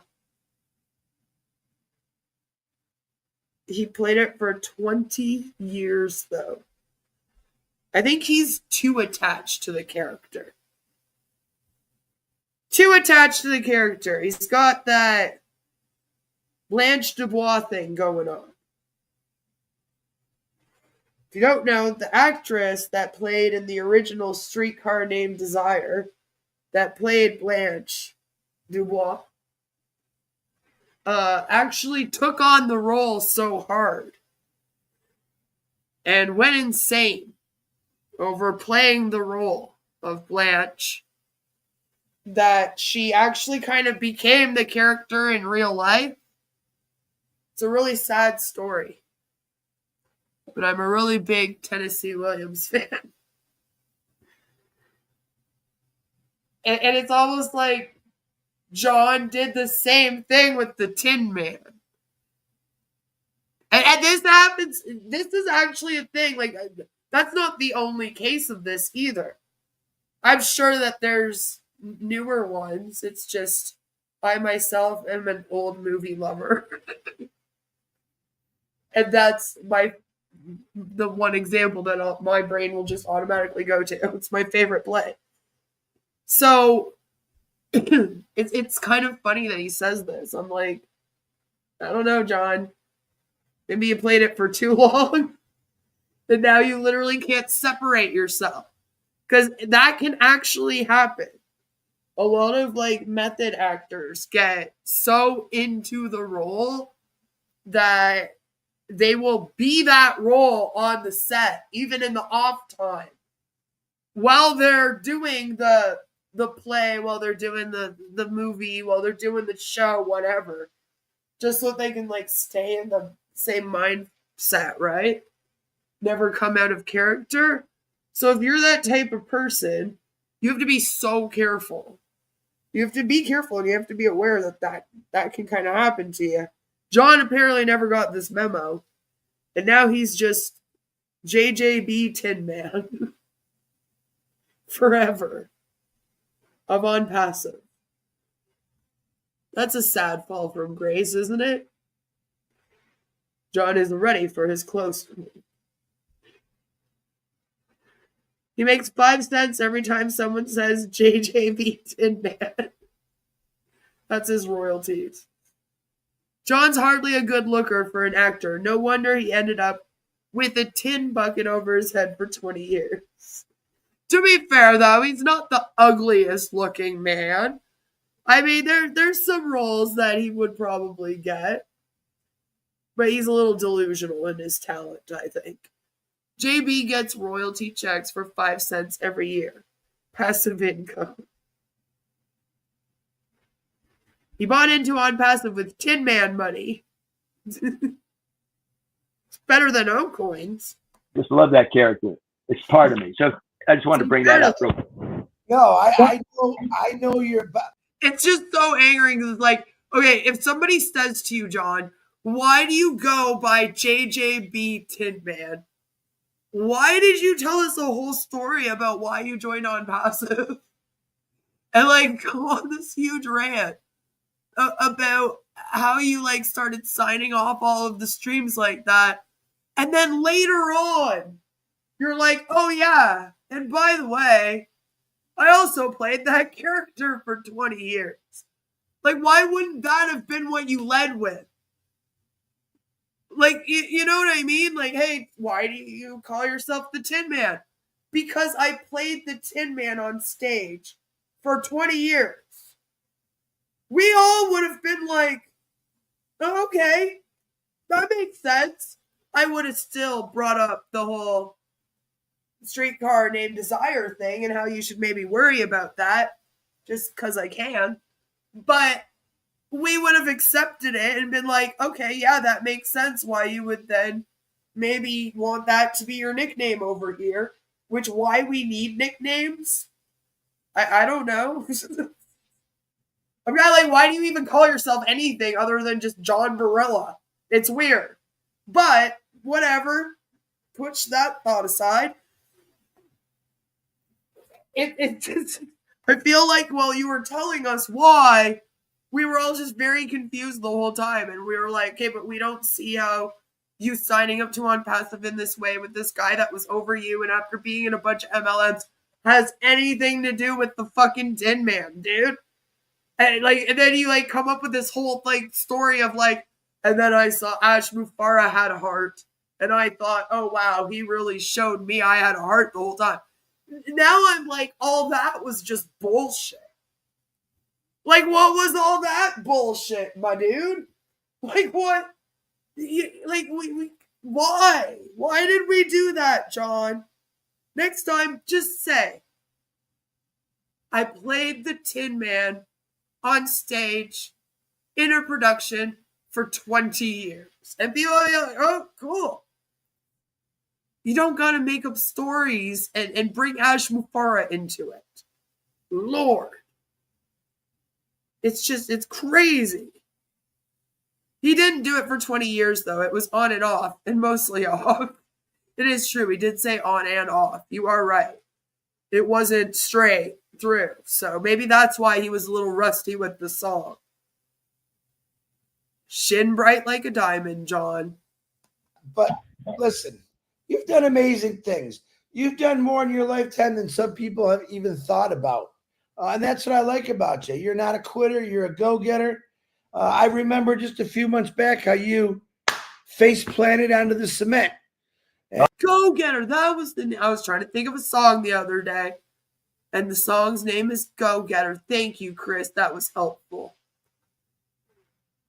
Alb says, I will bet anyone here any amount of money that John will be on a stream at some point in the near future, and he will be complaining about us picking on him here. And I love it. Probably. I'm surprised he hasn't shown up in the chat yet. I don't remember if we had to block him. I don't think he's blocked, though. Oh, yeah. And you sent me a picture that, oh my God, I would probably be dead right now. And yeah. You're what I call a tough old guy. You're old school, but you got a heart that's unbelievable. Ash Mufareh loves your heart. The Garma loves your heart. We all love your heart, man. Oh, thank you. I don't ever want you to change. We all love your heart. Sounds so weird to me. I get what he means. It's just it's just such a weird way of saying it. And I guarantee you this, John, you've connected not just through this company with a lot of people from all over the world, but you're going to connect to people from every level in life just because of your energy and your personality. Hey, Chris, I wanted to tell you another thing I forgot. I bathed, I shaved, and I got a haircut for you today. He did. And you look very good, John. Very handsome guy you are. But John, you know, this is why I like bringing different people on. I know people said, "Oh, bring the big names," and John is a big name in my book. But I just want you to hear different people. Put him in a mobster flick. I'd watch it. I would. I actually would. I would watch John in anything. Just to see it. I would support John in his acting more than I would support John in his Onpassive. And again, John's another example of someone who kind of has a different life. It's like Red living on the boat, and how recording that would probably be far more interesting than him just sitting there telling us about Onpassive every day, recapping the website colors. You know what I mean? Like, wouldn't you much rather if he like made his content about what life was like on a boat, showed us how they cook meals, showed us how they got electricity, like all that kind of stuff? I would watch that and be like, man, this is awesome. And honestly, John could record himself going to auditions. He could do like a whole channel based on what it's like to be an actor in New York who's elderly. He even has a niche, because a lot of people that don't make it by his age have given up. So if anything, he should actually be going out there and trying to get jobs right now, because a lot of the elderly people don't do it. So he would get all of the roles of people that they need to look older, if anything.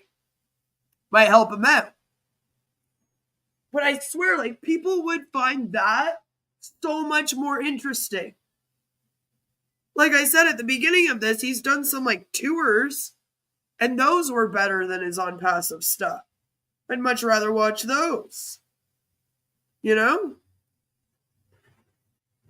It's like, we would watch any of these guys do anything other than this and be happier about it.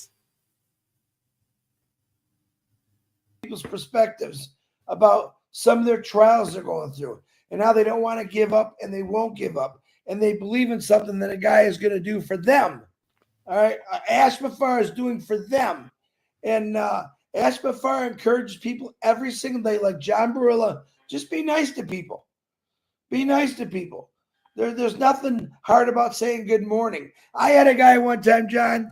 I said, man, I hope you have a great day. And he said, don't you ever tell me what to do. Right. You know, you're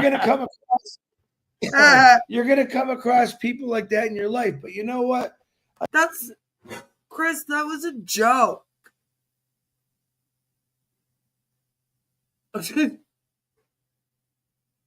You're acting like saying that is them being negative. That was a joke. You say, have a good day, and they go, don't tell me what to do. Like, am I the only one that knows this joke? Like, that wasn't a negative response or them being a jerk. They are literally joking. Anyway. Whatever. A nice smile, good morning, and walk away. There's people out there that are dying for that attention, but most people don't give it to them. I believe you're the kind of guy that walks by everyone. I know that in New York, there's a lot of bad things going on with homelessness and drugs. I just believe in being nice to everybody, you know, especially if you're in public. Just smile, say thank you. You know, when the person ringing in your groceries says, how was your day? You know, be like, my day's great, but how's your day going? You know, you off soon? How many hours you got left here? Like, have a conversation. Be a decent person. You know, when you walk by people on the street, don't walk by with a sour face. You know, smile as you go by. I just believe in that. Someone says hello to you, say hello. There's a bunch of people in my neighborhood that also live in the neighborhood. We don't know each other at all. Like, I have no clue who they are. But every time we see each other, we smile and we nod a little like, hey, as we go by. because we just like see each other all the time walking around the neighborhood. And I love it.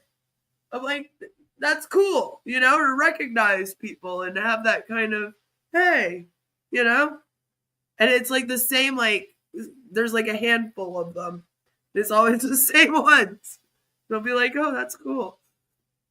You know, you get to know the people by name that work locally to you. You know, if you got like a local pharmacy, a local bakery, a local pizza place, get to know who they are. You know, who runs the place? What's his name? Go in there, say hello to him by name. Treat people like people. That's what I believe you should do. And that's how you build your community as well. Right? That's what makes the community a community. In my mind, anyway. Maybe I'm weird. I don't know. Maybe I've been in the city now for too long. Who knows? But I think that should be the way that everyone is. I've never understood people that like get upset at like the people at the grocery store, or like the waiter, or like somebody just trying to do like a public service job. It's like, why are you making it harder? It's already hard enough. All right, even being the customer is hard enough. So just try to make things as easy as you can for people. And then they'll be nice to you in return as well. They are usually staring at their phones, so I gave up. Yeah. That happens a lot too. Wait a minute, Chris. That's true, Chris. But I'll tell you, I luck out. My area, a lot of the people are like my age or older, you know, so we have like a group of college kids and uni kids that come through. But most of the people that are like regulars around here are like close to my age or older, so most of them are really on phones, you know. But it's good to know the people in your neighborhood. And like my daughter has friends that live around here. You know, it's good to know who the parents are, things like that. Who are the people in your neighborhood? In your neighborhood. In your neighborhood. I feel like that should be sung like Mr. Rogers. But that was, it's a beautiful day in the neighborhood, a beautiful day for a neighbor. Won't you be mine? Won't you be mine? Won't you be my neighbor? Or something like that. What? People have a bit of a misconception. Maybe we should get John to sing it for us. He sounds better than I do right now with my voice half gone.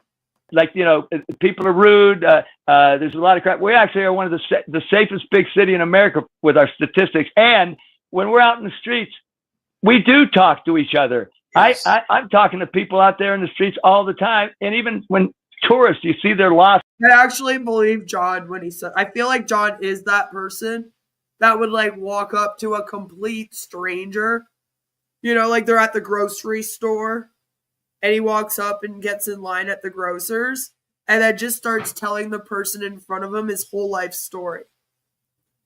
I am the person on the receiving end of this all the time in real life. My husband used to get so mad because we'd go out together and then like some weirdo would come up to me and just start talking. He'd be like, how do you get all of the weirdos to come up and just start telling you like their whole life story? I was at one of the rec centers here and freaking some like lady just came up to me and for the next 20 minutes she told me all of her problems, like just trauma dumped on me for like 20 minutes. I felt like I couldn't leave. I was like, how do I get out of this? You know? It's funny when that shit happens, but I definitely feel like that is John Barilla. Like John Barilla is that guy that walks up and he'll just, yeah, so back when I played piano when I was 14, and then when I was the Tin Man on and off for 20 years, I like the person in line is like, who is this guy? Why is he like having a whole conversation with me? Because, you know, there's such a thing as like nodding, saying hi, being polite and stuff. But then there's like full on just like taking that overboard, you know? They're looking at their phone, whatever. And other people do. I go and say, "Can I help you, folks?" Sometimes the Google map can confuse you more than help you. So I just want that image of New York City, folks. That would probably be true of a place like New York, because if it's anywhere like Ottawa has a whole bunch of like shortcuts and stuff, and sometimes like the Google Maps doesn't get it exactly right. So if you have no clue where the shortcut is, you might miss it. We're pretty friendly folks. I just wanted to say that. I feel like New York would be like that too. Go ahead. I'm sorry. Yeah, no, to all you New Yorkers out there, I've been in New York a few times. Love it. It is crowded on the streets, but real quick, I was walking. I think it's also the like social worker in me. I'm like, I can't leave this conversation until this person is emotionally stable before I walk away. Once when I was in New York, and I bumped into a lady. I said, I'm so apologetic. Giving him $5 to go away. There you go, John. That's how you can make some money. Just go do that. Violet just came up with a whole business idea for you. I mean, it's not much different from being an Onpassive. She says, "Hey, we're used to it. That's New York, you know." What says, I can picture tourists thinking he's a New York crazy and give him $5 to go away. It's New York, you know? It was kind of funny that she did it. And she didn't get mad or yell at me. It was shoulder to shoulder when I was there. And Yeah. you Depends on where you're at exactly, but yeah, it's shoulder to shoulder in a lot of space, a lot of places. Yeah. Well, you were probably in a more tourist area than where he would live, right? But yeah, it's a busy place. But John, you're getting a lot of great comments on here. I love seeing people. They're passionate about who you are. You just show the passion. Is the carnivore diet show coming back soon? I don't think so, since I'm pretty sure that it almost killed Marty. And that might be a very big reason why he's in the rehab center right now. It definitely didn't help. That much I can say for sure. Is that did not help anything. It wouldn't. But I think it's funny that they only did like 3 episodes of that, then it was over. Everyone got so healthy in rehab. John is Kramer. The real Kramer is friggin' hilarious too, though. Marty might have screwed. Of things that are in your life and what you're about to do with it. This company, you took yourself pretty high in life, I believe. That's my opinion. But this company's going to get you real high, John. I can see you. This company's going to get you real high, John. Calm down. It's not CBD. Starting in some pretty big movies in the future because of what you got out in this company, you know. You could. Being an Onpassive would get you in a movie? I don't know. I mean, again, unless it's going to be some kind of documentary on the world's dumbest scammer. Maybe they'll interview John Barilla. If they ever reach out to me, John, I'll make sure they come interview you. All right? I got you, bro. Play any part, but the part I like best is just John Barilla, who you are and what you're showing for people. And I love you, man. And I want because all you eat is meat. The fuck do you need a lemon for? John will get to play himself in the Netflix movie. That's right. That's right. When Netflix reaches out to me and they're like, we're going to do a docuseries on this Onpassive thing. It's going to be called Failing to the Top. Remember, Ash came up with the name. Seriously, he came up with that name. That's what he would want it to be called. So we'll call it that just to make him happy so he doesn't sue. I'll make sure they come interview you and you can show your face. You know, you don't have to be the black room man, the shadow dude. So I always have somebody in those documentaries that can't show who they are. And I always have to put them in like they're a shadow. They're in the dark hallways and then they make the voice sound all weird. We won't do that to you, John. We'll let you show yourself in all your glory. Maybe we'll even get you to do a musical number. Maybe you can do a remake of In It to Win It. I want to thank you with all my any last words, John? I think Marty got called back to the doctor there. Yeah, that's cool. That's all right. I don't. Marty doesn't take care of himself. We might need somebody else to play him. Lord. Not much other than, I appreciate that you let me come on today. I wouldn't bug him in a rehab center with oxygen. I'd be like, no, maybe leave him alone for a little bit. And I want to say hello to everybody out there. I hope you listened to some of the things I said about staying positive, staying patient, and be focused. Now you want to say hello to everyone, not at the beginning? And all that. I think it's important. Other than that, that's about all I. There have been live streams. Marty has come on since being in the rehab. I'm just not a big fan of exploiting him while he's in the rehab because I'm not Chris Johnson and Onpassive. So it doesn't feel right. But we did do a reaction to the stream with Zach on it, so that I could show you guys that, yes, it is happening where he is streaming from a chair at the rehab center with his oxygen taken. As evidence, but I don't want to make it a regular thing that we're doing. I would rather wait until he gets out. I also wish he would stop coming on the webinars. I kind of like it when he doesn't show up because I'm like, hopefully he is resting during this time. Even if he is watching it, hopefully he's resting in some way. We need him to stay alive so that he can be put in jail, you see. We can't throw him in jail. Can't throw him in jail if something happens. For scamming everyone, John will have to wear a fat suit to play Marty. The fat suit will be sewn into the recliner. I mean, that would be a smart idea, actually. It'd make it easy. And then we would only really have to show it from the waist up, so it'd only have to be like half of a fat suit. We could probably pull it off. I have to say, I am the Tin Man, and I have a heart for humanity. I am the Tin Man. I love it. John, thank you very much for coming on. Let's see. No, that was I am the Walrus, Chris. It's like not even in the same realm. Now you're doing the Beatles. You think that you would know this more than me, but anyway. And I want to apologize to a lot of people. I keep forgetting.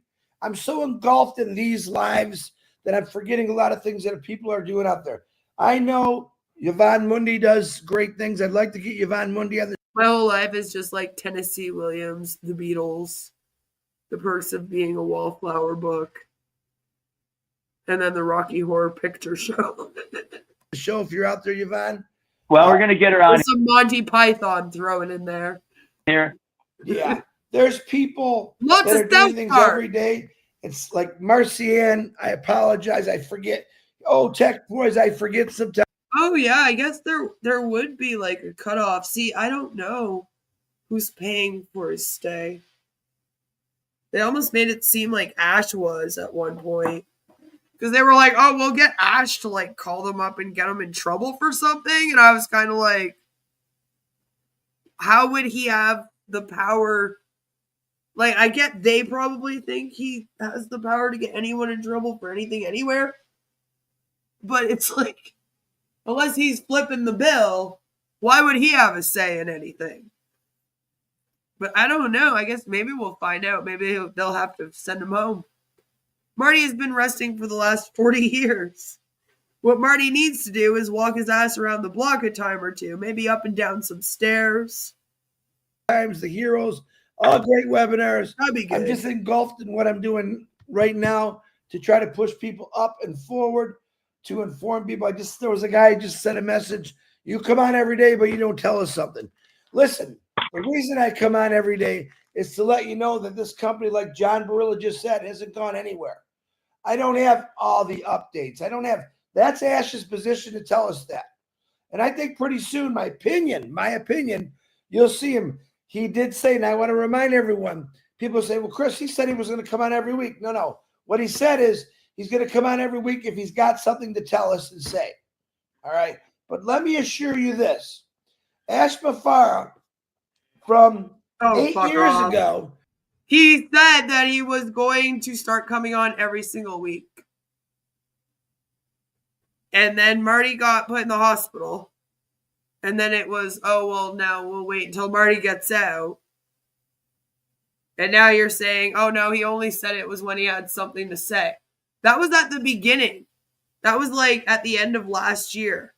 Maybe the end of the fall, beginning of winter last year, he said that. But then he started coming live. And when he came live the last time and the time before that, both those times, he was like, I'll start going live every week now. I think this is fun and this is great and we'll start doing this weekly. So yeah, he did say that. So don't now tell everyone, oh, he never said that. That's what frustrates me about you guys. In this fucking Onpassive thing. You rewrite the history. You twist people's words around. You claim Ash didn't say things that he did say. Or that he said things he didn't say. Like people are still going on about a tech team, even though he said there wasn't one. It's like, Lord, get it together. Stop doing that. Has never stopped doing for all of us. I have my brother who's... What is he doing? There is no tech team. He's not meeting with the lawyers for the SEC case every single fucking day, all day long. You act like he is. It's like, no, that's not how that would be going. Otherwise, that would be crazy expensive. Then you'd have to pay him hourly. That would be awful. Like, Jesus Christ. Could you imagine that, Bill? That's not what's happening. So, like, what's going on? What do you think? What do you think he's doing, Chris? I want to know what you think. Reading between the lines is hard, Queen. Stay with me for a couple days. He's not one of those big believers. You know, I was up till 2 a.m. talking to him about it. And I said to him, he says, Chris, I don't mean to burst your bubble. And I said, listen to me. You can't burst my bubble. I believe in this company and this individual we call Ash with all my heart. No one is going to persuade me different. No one's going to change my mind. And that's what I ask all of you. It's very easy to go on social media and see something that either someone's pushing or saying. Anyone can be mean on the internet. It's real simple to do. Try to be kind. I say Ash Mufareh is doing something that I believe is 100% my standards to try to help humanity. Period. There's nothing else you can tell me. That's all I needed to know. That is what got me into this company for Peter Shore. Is this guy just wants to change the world? My God. And do you think right now, I'm asking this, do you think right now that this world definitely needs a change? All right. We talk more about bombs and nukes and all this crazy stuff when we should be talking about people who just want to help change the world. My heart bleeds for those people in those countries that are going through those wars right now, because there's people like me and John sitting in a home not knowing if something's going to come crashing down on them, take their lives. I'm blessed to live where I live. I'm blessed to be in this company. I'm blessed to have friends like John Barilla. All right. This company, I'm going to say it again, it's not going anywhere. And when it starts, John... I feel like we've just been screamed at for like 2 hours. Just saying. Ash must be working at Target now instead of Walmart. Higher class. Brought it up too quite a bit today. That be plugged in, be a little patient. We're not out here screaming at you, yelling at you. John helps out where he can. I help out where I can. But it's what a lot I of messages. say, Chris? I feel like you are, though. And the problem is a lot of those people are being told something different. We have people out there, you know, big leaders pushing another company right now. And you too. Right? I look at it this way. This company is all I need. There's nothing else out there that I see. I never did the MLM stuff, but from hearing from all of you, MLM was almost like a nightmare. Yeah. I don't want a nightmare in my life. I think all of us got enough nightmares in our life. Stay with us. This is a MLM. And it was one when you joined it. So what do you mean? You did join an MLM. It was called Onpassive. When you joined it, it was an MLM.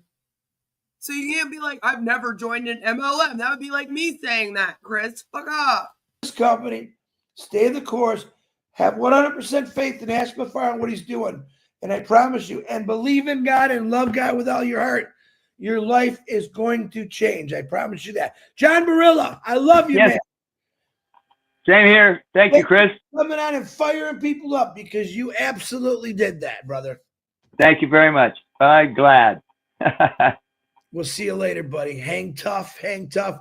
I can't wait till you get in you already done a lot, but I can't wait till you get one of those. I have, Marty Clubba. He's the little guy that plays the Pirates of the Caribbean. I know him my whole life. And to watch his story grow in acting and actors and movies, and it's fun stuff. Right. You live a life that maybe I wanted to live, John. Do you believe that? I can believe it. Yeah. I always wanted to be an actor. I always wanted to be crazy fun. But guess what? Yeah. I just gave up on it because why? The fear. I let fear take over me. That's the problem in this world. Fight your fear. Punch it in the face. Stand up to it. Ash Mufareh does this every day. He fights the fear of all of us. Right. The people that are negative toward us. He keeps going. You may not see him just like the sun at night, but I promise you, he's still there and he's warming someone's heart while you're sleeping, and he keeps going. John Barilla. Yes, sir. I love you, man. You maybe don't see him like the sun at night. Oh, Lord, Chris. Yeah, but the sun is working. You're on the other part of the world that gets sunlight when you get the dark. Ash is never working, whether you see him or don't see him. Bad comparison. And God bless you. All righty. Give us a bye in a song. Tell us goodbye. Goodbye to you. I love you. Goodbye to you. Everybody, goodbye to you. So long. Goodbye to you. See you next time. Thanks, John, man. Keep rocking it out, brother. All right. Goodbye to you, you piece of poo. Scammer too. Yep, so that was John Barilla. Honestly, there was less singing than I thought there was going to be. I really, really did think there was going to be a lot more singing. So we did luck out. He usually sings like a whole number during those. So that didn't happen. But once again, it's just shining the light all over again. And I don't understand why you would then redo it. Like, if you're doing a new show now, why don't you have new people on? Are you running out? People not want to go on anymore? What's going on? Huh? Hot dang it. Oh my God, stop him. I know, he's like, goodbye to you. I'm like, why did you ask him to sing us out, Chris? Why? I thought there was going to be more singing, more talking, and more yelling. I was definitely expecting more singing, especially based on how the beginning went. I was like, oh no. He's going to ask him to sing like every few minutes. It's going to drive me nuts. But that didn't happen, so that was good. I don't understand the point. John didn't tell us anything new.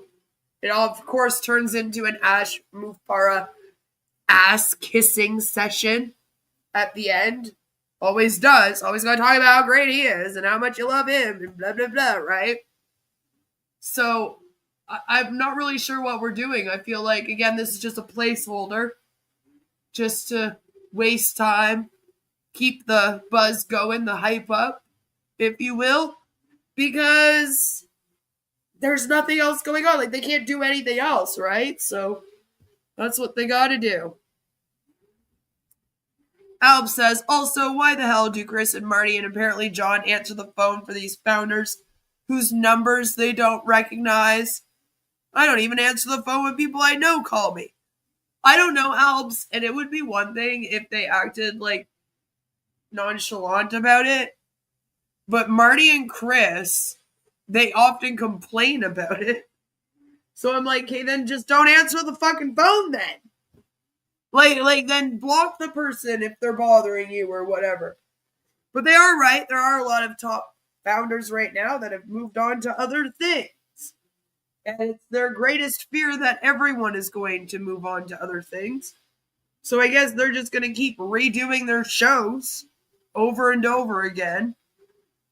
And live in Groundhog Day.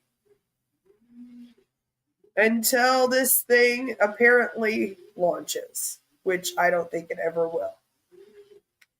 Again, we should be hearing about what's going on with the court case by July 7th, and I will let you know if it pops up before then, but there's nothing as of now, and that's all I have for you guys today. My dinner is done cooking now.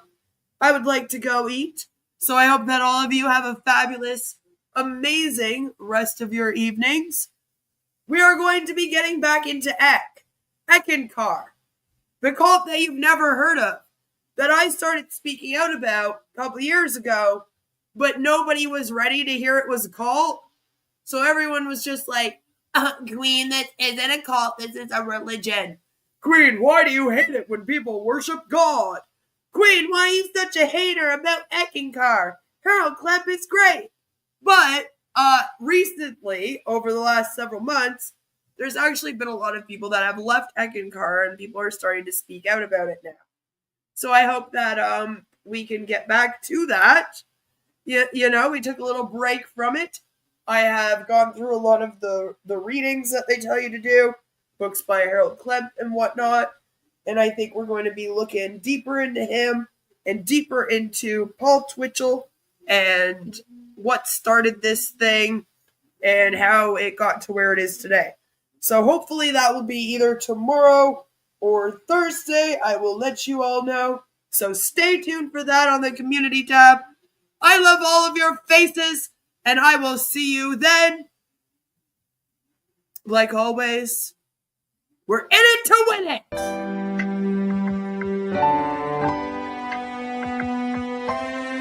My name is Ash Mufareh, and I'm your friend.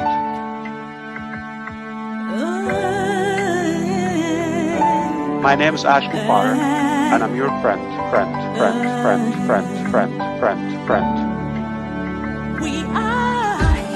I'm Mike Ellis, by the way.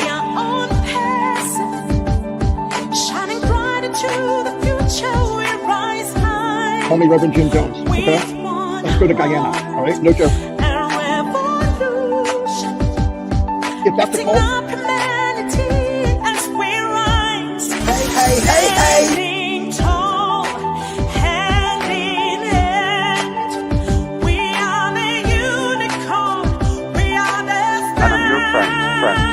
Friend.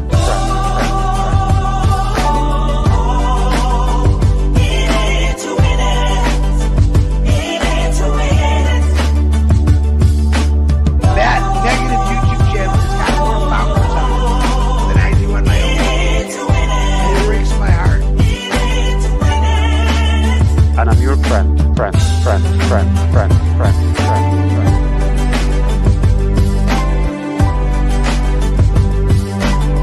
My name is Ash Mufareh. If you're rude, if you've been doubting or sighing or we know who you are. Stop going there. She wants to be the first to make us look silly. Yeah, Queen of Karma's on there asking for a debate. That's the lady I brought on. Her debate was screaming at Ash. And another Queen of Karma asking about why don't we answer the question about religion. I think we've answered that over and over again. I've been answering them all. It's not the answer you want. Yeah. Call me Reverend Jim Jones, okay? Let's go to Guyana, all right? No joke. Alright, this is a great way to start your day. Come here and tune in to Crazy and talking about their experiences.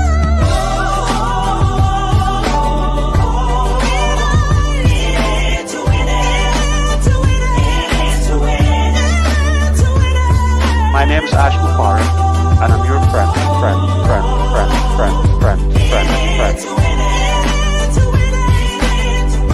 I'm Mike Ellis, by the way.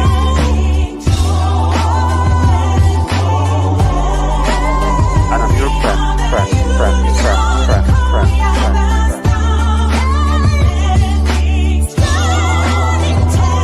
Have a great night, everyone. Stop going there. Thanks for coming.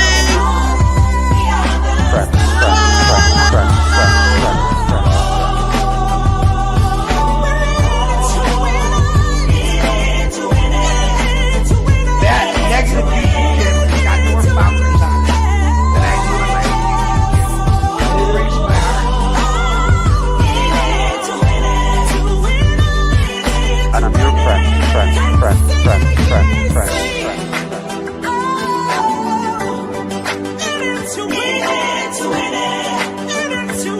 My name is Ash Mufareh.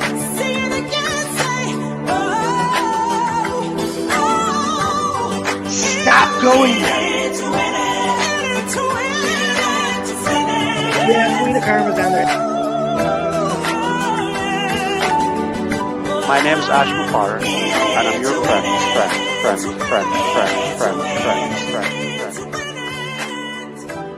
Let's go to Cayenne.